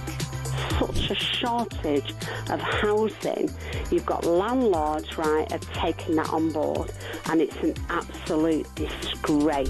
Your stories, your opinions, it is your chance to have your say. So they're literally just being rented out as hotels, basically. Yeah, rent a load of hotels. Well, that has really shone a light for me.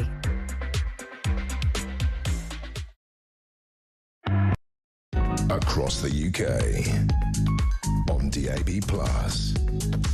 on YouTube, on your mobile, and on your side. This is Talk. Well, I've got the dream team this morning. We've got the brilliant Phil Dave, who I think I call Phil Dale, who is actually a theatrical agent who used to look after Simon Bates. That's another story. Phil is a pillar of this place, let me tell you. We've got engineer Dave, we've got Isabel, who's given me a full switchboard, and directing our TV output. Not only do I have Yana, who controls a menagerie in her own house, but the excellent Luke, who's come in from his borderline deathbed to be here. He's got a hacking cough. I think it's COVID times 100. So look, I've got the dream team, and they've been working very hard today because they know that the Prime Minister is about to turn off X, right? We're about to lose it, the only truly free speech platform on the planet, apart from this place. And so they're going to unplug X. So we better have some fun while we've got it. Now, what people don't like about X is that it's got this artificial intelligence software which allows you to take a celebrity and change their appearance. And that's why the Prime Minister wants to pull it. Because, for example, you could take the Princess of Wales and you could say, right, put Kate Middleton in a bikini. I don't like that. It's very ungentlemanly. It's very impolite. But I don't think that's enough to cancel X, in my opinion. But while we've still got X, the team have been busy. And what they've done is they've done something to a photograph of me. Now, I do hope that they've not put me in a bikini. I actually don't know what the image is. Oh, here it is. Right, now listen, what I should have done there is warned you, if you're watching on YouTube, to look away now if you're of a sensitive disposition, because I have been placed in a bikini. And if I look at this photograph of me, if you're not watching at the moment, maybe you want to jump on YouTube quickly. Head over to youtube.com, right, and put Talk in there, and then you go to the live show, just click on it. And then not if you're having your breakfast, because you'll spit your cornflakes out. And there are two pictures of me, one in a black bikini and one in a blue bikini, and I do not think the blue is my colour. If I look at that picture, you can see that I enjoyed my Christmas. All right, there's a bit of subcutaneous fat there, there's love handles, there's bingo wings. It's not my... There's a reason, folks, why I wear a suit when I address the nation from this studio. And it's because you don't want to see what's underneath. So I'm very... I might actually sue someone for this. This is going to destroy my brand, which the Mark Dolan brand is a very lauded and respected brand, globally recognised. And now this is what... I've had highs and lows in my career, balls of steel. I was young, I needed the money. And now, exposed in a bikini, on TV and on the radio, I mean, if that's not cancellation, I don't know what is. What I've learnt from that is two things. I need to go on the keto diet, and I also need a full wax. We'll do it after the show. We'll get engineer Dave. I believe he's got some gaffer tape on him. Let's see what he can do. There we are. Folks, well done for being so... while we're being creative, we've got a voice note. We talked earlier, Nigel Farage, who will likely be our next Prime Minister, has described the Prime Minister as spineless and turned the UK into a military pygmy. This is because of the £28 billion military black hole. But I wasn't sure what a pygmy is. And we've got a voice note from Dallas on this. Take a listen. Morning, Mark. This is Dallas from Botswana. Pygmy tribes, yes. They used to be in Equatorial Africa and in Southern Africa. And then when the travel writer Lawrence van der Post visited what was then Bechuanaland, is now Botswana, in the 1950s, he actually found a tribe still living there. He wrote about them, he studied their culture, and he took some pictures of them. I've X'd one to you, but perhaps you better read it quite quickly before Starmer shuts X down. Thanks, bye. That is a lovely voice note. You see, you guys know, you know everything, I know nothing, and thank you for educating me on that, Dallas. Lovely to have you calling in with a voice note. So much to discuss, by the way. Lots of you loved the interview with our publican, Matthew O'Keefe. When you get a second, please, Phil, would you mind sticking the name and address of that pub? Because people want to know where it is, because they're going to go there and they're going to have a cheese ploughman's and a couple of pints of old speckled hen. Listen, folks, are Labour's policies a threat to national security? Let's get the views of one of my favourite broadcasters. He's also a historian and a fellow at the magnificent New Culture Forum, Rafe Hadel-Manku. Good morning, Rafe. Good morning to you, Mark. What do you think? What is your response to that? Because I think a weak economy, I think deindustrialisation, I think the economic suicide of net zero aren't just bad for the way of life of my viewers and listeners. I think it's dangerous too. It is dangerous, and so is our Prime Minister. He's achieved, as I said recently on the Plank of the Week, the remarkable feat of being equally dull and dangerous in equal measure. And there's no other way of summarising, what we've experienced under Labour as anything other than a catalogue of calamity. If you thought things were bad under the Tories, there's always one rule: things are always worse under Labour. And Starmer has certainly demonstrated that. I mean, look, the economy's tanking. The brightest and best of this country are fleeing the nation. We've also had the super wealthy. We have more millionaires leaving Britain than any other country on the face of the earth, except for Russia. And again, of course, we had mass immigration to this country has now reached highs not seen since the high of 2022, 13% higher than last year, 40% higher than 2023. And on top of all of that, we have the highest tax burden since World War II, when we were fighting a war against Nazi Germany. That was the last time the tax burden has been this high, and productivity still remains low, with no solutions from this government as to how they're going to deal with that. It's a calamitous situation. Well, I think that's exactly right. And this is the point. Economic security is national security, Rafe.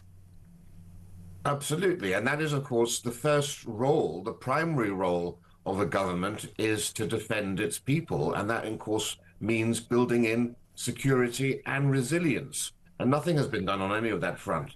And, of course, you just have to look at how much money has been spent, for example, on lifting the two-child benefit cap. That's going to cost around $3 to $3.5 billion in a couple of years. Completely unnecessary. That was actually, I would say, a bribe to Labour's backbenchers to keep them happy, to keep those far-left radicals happy on the backbenchers. We're now paying $3 billion for that. To put that into some context, that's the same amount of money that is costs for the entire running of our court system. $2.8 billion to run our court system. There you have Calamity Lammy wanting to get rid of jury trials. You could double the funding to the court services with the same amount of money. There are so many other areas of our economy that could do with the investment of $3 billion that we are just wasting on bribes to backbenchers. Well, I think that's exactly right. And it's interesting, isn't it? Because we have military chiefs warning of a £28 billion black hole in military spending between now and 2030, which, by the way, is not very long. That's 4 years. My maths aren't great, but that's over $5 billion a year shortfall. It's a black hole, one of the few black holes, Rafe, that Rachel from Accounts hasn't noticed. Yeah, it's remarkable. It's astounding. Rachel from Customer Complaints, as I like to call her. We've been told that we're going to be raising GDP to 2.5% on defence spending, then to go to 3%, with an ultimate goal of going to 5%. But all we've had is talk. And here you have the Prime Minister, essentially promising to put troops down in the Ukraine when we can't even muster up more than a corps for long-term deployments. We've just tried to engage these ships, these Russian tankers going to Britain and Iceland with the Americans. We're living in a really febrile society. The world is globally unstable. We talk tough, but there's no funding behind any of this. In 2021, Britain spent the third largest amount of money as a proportion of gross domestic product on the military. Now we are in 12th place. We have never been so low in the global rankings on all of this. And the army is speaking out now, because it may mean you're going to have to get rid of the Ajax armored vehicles. Tanks may have to be decommissioned or cancelled. These are huge, huge issues happening in our army. just at a time when we need to be, the old world order is basically crumbling all around us. We're back to the old great powers and spheres of influence. Russia, China, and America are flexing their muscle. We in Britain and Europe need to do just the same, and we're failing miserably. We most definitely are. Stay on the line if you can, Rafe, because Derek has called. He's in the Northwest. He's in Manchester. Good morning, Derek. Welcome to Talk Breakfast. Morning, Mark. How are you? I'm very well. Glad that you've given us a call. What do you think about this? Are Labour's policies a threat to national security? Labour in general are a threat to national security. I mean, it's pretty obvious to anyone, really. I mean, you obviously think they are. I certainly think they are, and I think the rest of the country thinks they are. They've brought in millions and millions of fighting-age men from every war, every conflict on the planet. None of them who get on with each other to start with. They've put them in the middle of a population that didn't ask for them to be brought here. They've took jobs off the population in some cases. They've took certainly housing off the population in most cases. They've took school places off school children in all places.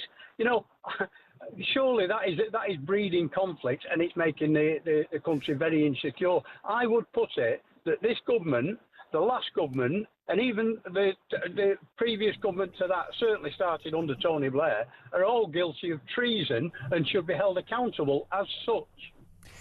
Derek, words of wisdom. It's interesting, isn't it? Thank you for your call, Derek. Derek gets it. Our viewers and listeners get it. Rafe, you get it. I get it.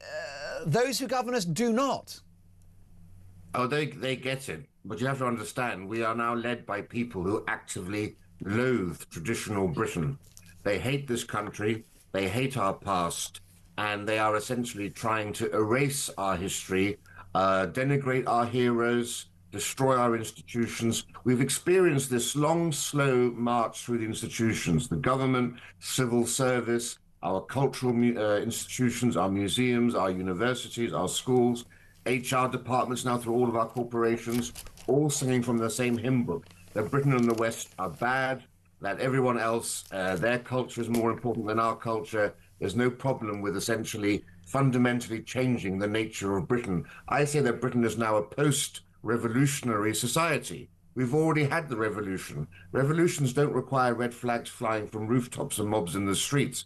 The buildings that house our institutions look the same, but the people who are running them are cuckoos in the nest who bear no comparison to the generations who once ran them and once ran our country. We have far left ideologues in government right now who prioritize foreign interests over British interests and who are our enemies, like China and others, see as ideological allies. Look at the way the Chagos Islands were given away. Look at the way you had Lord Herman, the Attorney General, campaigning for reparations behind the scenes, advising the Caribbean nations. You need to understand the nature of the beast here.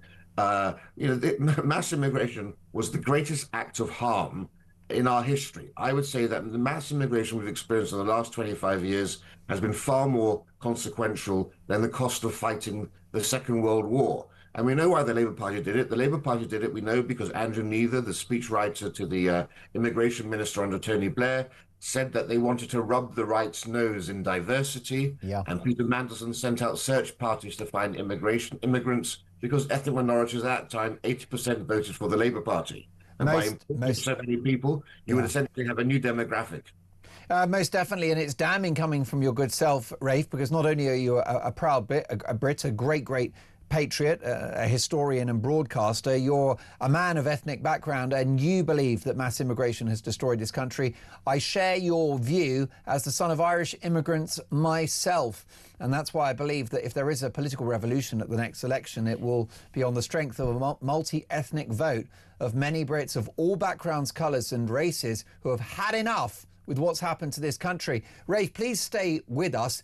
I will say we've been inundated with requests for the grok image of me in a bathing suit. So what we're going to do, we're going to replay it after the break. So if you're listening on the radio, jump on YouTube, search Talk and select the live output. And after the break, you will be able to see me in a very skinny little outfit. And it's not the body mass index I was aiming for, I can't lie. A little hairy as well. But anyway, all that's to come. Meanwhile, we've got royal breaking news. I'm going to get reaction from Rafe Hadel-Manku and ex-BBC local radio legend Alex Dyke. Royal breaking news next.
Across the UK, on DAB+, on YouTube, on your mobile, and on your side. This is Talk. You are listening to Talk Breakfast. It is 9:39. Do we want to do Meghan Markle or me naked first? OK, so let me tell you, bring you up to speed. The UK government has threatened to basically cancel X in the UK, so you won't have access to it, because they've got AI software which allows you to undress celebrities, basically. You can tell Grok, which is the artificial intelligence engine, to take, I don't know, the Princess of Wales and put her in the bikini. Now, that's a really bad thing to do. It's ungallant, it's rude, it's obnoxious. Well, I'll say that I'm a victim too, because my team here have been very, very busy. They've been using this artificial intelligence technology to undress me. So if you're watching on YouTube, take a look at this. And to the right of to the left of your image is me in a lovely smart suit with an Italian tie. But to my right is a photograph of me in a black swimming costume and also in a blue one. Alicia, I don't know, what's a better colour for me, blue or black? I think neither. I've just cancelled myself. Yeah, we've got I would say Alicia and the team have got PTSD from seeing me half naked. It's the kind of thing that would get you sacked from this company. If I turned up for work in a bikini, I'd be out on my ear, wouldn't I? But the team have done it to prove a point, folks, which is that, yes, this is not ideal software, but to cancel X in the UK as a result of that is surely an overreaction. Rafe Hadel Manku, what we saw there was Dolan's midriff dispatched. Your reaction to my naked body? It's too early in the morning to have that sort of language on. I'm just glad you didn't do one of me, because that will put everyone off their breakfast at this time. And but what proof do we have that it actually was Grok, and that these aren't actually two photos that you've taken at some point in your life? That's right. I'm off to Weight Watchers. I can't lie. I'm not happy with those love handles. Rafe, I'd love to see you in a bikini, because you've got a swimmer's build. You are a very substantial man with a high muscle mass and a body mass index to die for. With us in the studio is another man whose body is a temple, and it's BBC radio legend Alex Dyke. Morning, Big Al. Good morning, Mark. Listen, I mean, first of all, your reaction to me in a bikini? Well, you know, as a heterosexual guy, I was happy with it. I mean, I think you've got a really nice stomach going on there. I mean, I'd kill for a stomach like that. And what about my vital statistics? Well, you know, it is breakfast, and it's probably going to put a lot of people off their breakfast. And I was happy to see it once, but I don't really want to see it again. No, well, I tell you, someone that you may not want to see again, Rafe and Alex, is Meghan Markle, the Duchess of Sussex. An exclusive in The Sun on Sunday, Rafe. Meg's summer return. The Duchess of Sussex is planning to return to the United Kingdom for the first time in 4 years. Meghan is due to join hubby Prince Harry at an Invictus Games event in Birmingham if their security is approved. Now, my understanding, Rafe, is that Invictus will happen in 2027, but this story relates to Meghan Markle arriving on our shores this year. Talk about unwanted illegal immigration. Yes, precisely. So, yeah, the Invictus Games are in July 2027, but there's always 1 year before the games. There's always a royal visit to the event. She's gone to all of these in the past. But you must understand what's happening here. What's happening here is that the Team Sussex are trying very much to essentially blackmail the royal family and blackmail the government into not blocking security for the royal couple, because basically by saying, oh, she wants to come, we're coming, we've got plans for her in this country, by saying we expect we're going to get the royal security, if they don't then get it, then again they can play the victim. Look what's happened to us, we're positive, we want to engage, and we're being blocked by the palace and by RAVEC, which is the official governmental security team that looks into who gets royal security. But it would be the first time since 2022. Last time she came to the UK, which was for the Queen's funeral, she was booed at St Paul's Cathedral, and feelings haven't changed that much towards her. So if she does come to Birmingham in July, it'll be very interesting to see how much she gets to interact with the great British public. Alex Dyke, Meghan Markle, I would argue, has caused immeasurable harm to this country, labelling the royal family and unnamed members thereof as racists, mocking Queen Elizabeth in the Harry and Meghan Netflix documentary with that curtsy scene, turning her husband against the monarchy and his country of birth. I don't think she's been a force for this good in the world, and I'm not sure I want her back on our shores. Well, Mark, I feel the problem with these two is they don't listen to the people around them. And if they don't agree with the people around them, they fire them and they get new people in. After being booed the last time you were here, you might think, do you know what, I'm just going to keep my head down. Harry, I feel for Harry because I know people get impatient with him, and I know he shouldn't have written the book, and there were many things in the book that should never have been in there. But what I've got to say, Mark, is that boy lost his mother through tragic, tragic circumstances. And no wonder he's concerned about his family's security. They may have gone the wrong way about getting it. I don't think it'll happen. I don't think she'll come over for the Invictus Games. Wow, that's interesting. I mean, Rafe, do you think this story's got legs? Do you think we will see Meghan Markle this year? Well, my prediction at Christmas time was that for 2026 was that Prince Harry would get security. It is being reviewed right now because of the Home Secretary's intervention. I think if Meghan does come here, they're going to be under very, very specialized circumstances where she doesn't actually get into a position where she would experience those boos. I think she's petrified of those boos, and she wants to stay as far as she can away from anyone other than closely vetted members of the public. Yes, I mean, if she does come to the UK, Rafe, she'll be demonstrating what we would describe in London as a brass neck, impervious to self-reflection. If she comes, then it's quite clear she doesn't get it, that we don't like her, and we're quite angry about what she's done. Yes, for a long time she had polling figures lower than Prince Andrew himself. So that tells you a lot about where she stands in British hearts. But, you know, there's a great deal of in this woman where she does things simply to spite others. We've seen that. There's an arrogant streak in her, and so you can certainly see... She's a piece of work!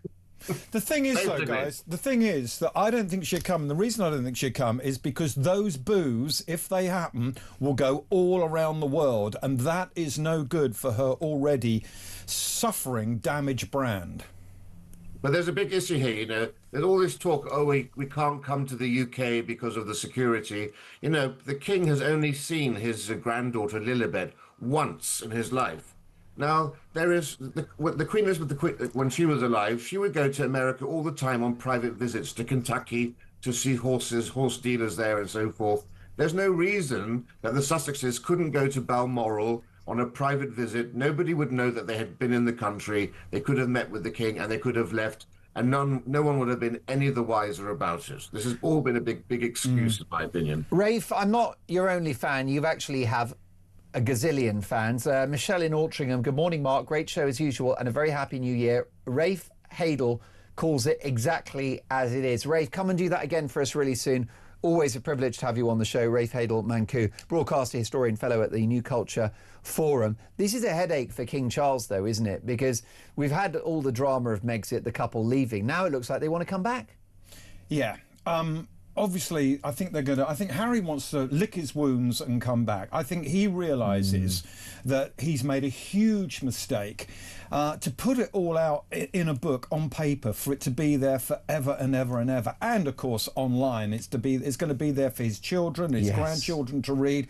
How you get over that, I really it's a historic document now, isn't it? He can't escape this. And why was the book written? I can think of a few million reasons why. Yeah, and I do think that boy was so badly damaged by his mother's death that it probably took him. He's probably gone a little crazy at times, and I do feel for him, because I liked Harry, and I bet you did back in the day. Very much so. At one point, he was more popular than Queen Elizabeth herself. Wow. Because he was exactly what we would be like if we were spare in line to the throne, which is have a party, enjoy yourself, and enjoy the privilege. And that's what he did until he met a certain Meghan Markle. Yeah. Am I being a bit harsh on Meg's?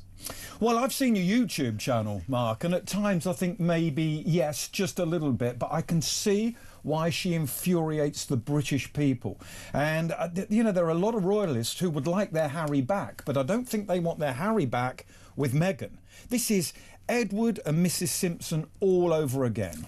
Most definitely. And if you want a more recent version, Brooklyn Beckham and Nicola Peltz Beckham. Oh, yes, that's in the papers today as well, isn't it? It's a shocker. Well, listen, I'm so excited to have you in the studio because you've got a massive story for us, because we've had the farmers under attack. Yeah. We've had the pubs. Well, the big one next is the British seaside holiday under threat. You won't believe this story. This is Talk Breakfast. Don't go anywhere.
Every Monday to Wednesday, midnight until 1, it is Talkback.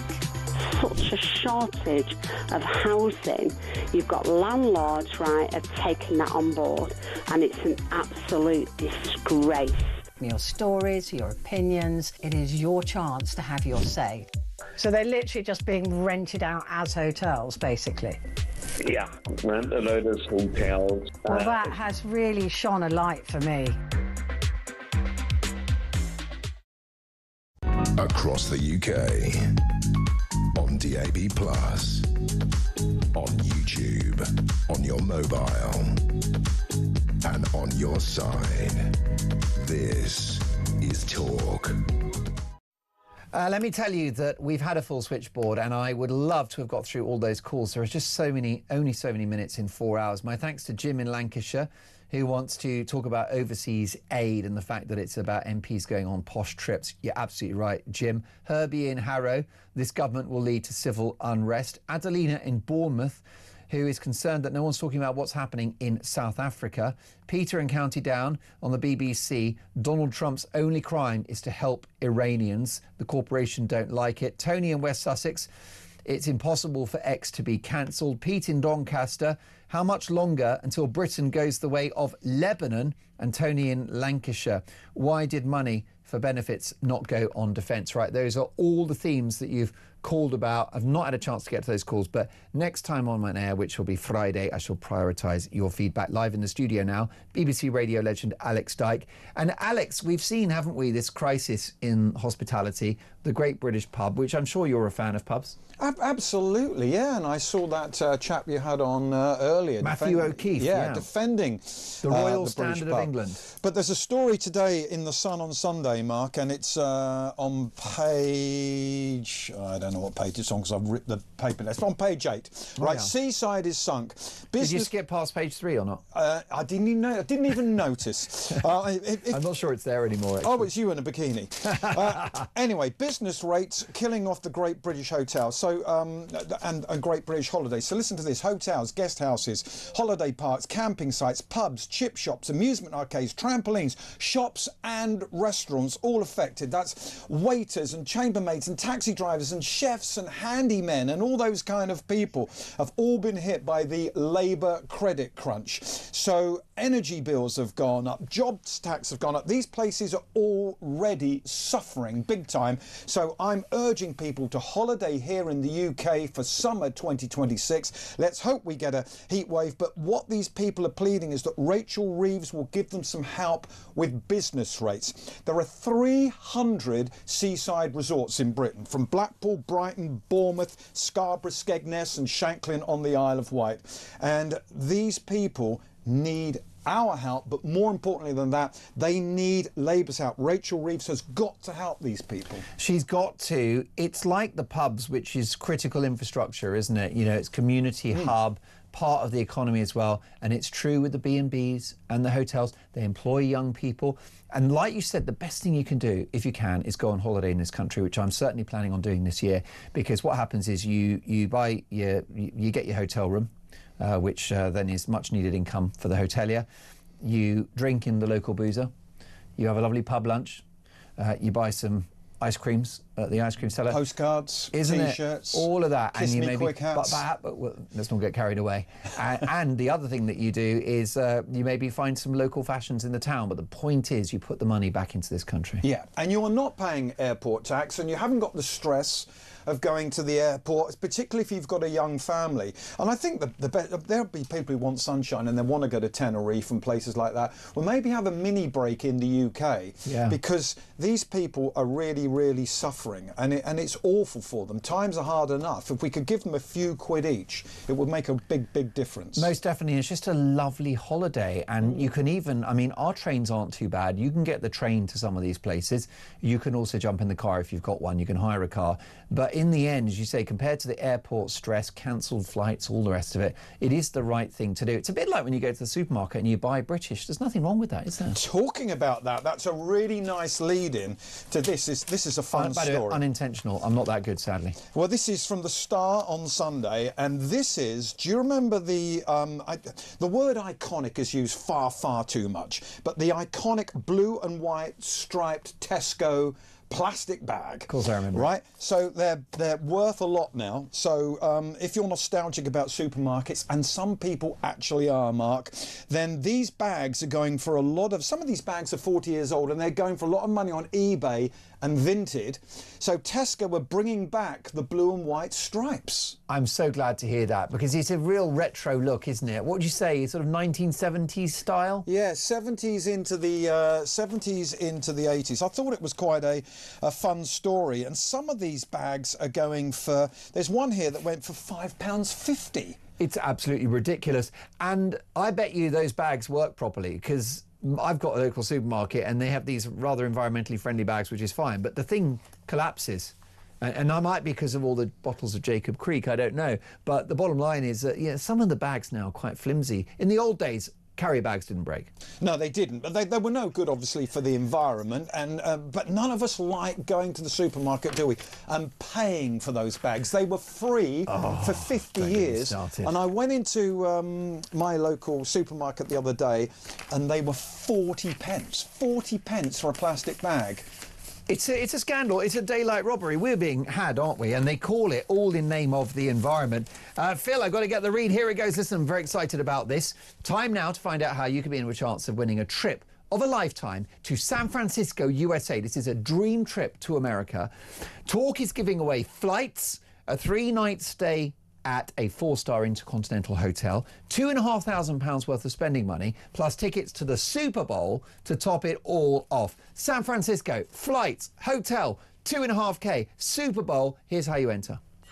For your chance to win, text TALK to 83338. Texts cost £2.50 plus your standard network rate. Or call 0343-418-7260. Lines close 22nd January 2026, 4 p.m. That's when you'll need to answer your phone if it rings. 18 plus, UK residents only. This is a network promotion. Full T's and C's at TalkSport.com. So for your chance to win, text TALK to 83338 now.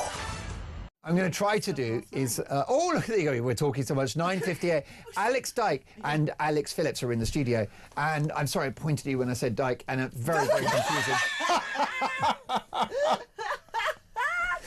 I'm sure, is that Ofcom compliant? I don't think it is, mate. I think you're going to have to I was do talking some about bubbling. the amazing land and water management of Holland, if you want to know. The truth is, right... Alex, I need to know what's on your show, and I want to hear Alex's last story. No, no. His last story is even better. Forget what's in my show. I want to talk about that. Do you know what I find annoying about these handovers, right? I know what's coming next. It's Alex Phillips. That's all I need to know as a listener. Exactly. Right? There's news and stuff, and it's probably the same news as you've done because the news hasn't changed. It's all I need. But this... Go on then. That's good. What have you got, Alex? So 2026, this is according to the Daily Star, is going to be the year when E.T. visits the UK, visits somewhere on the planet. These sightings... He's already been! Apparently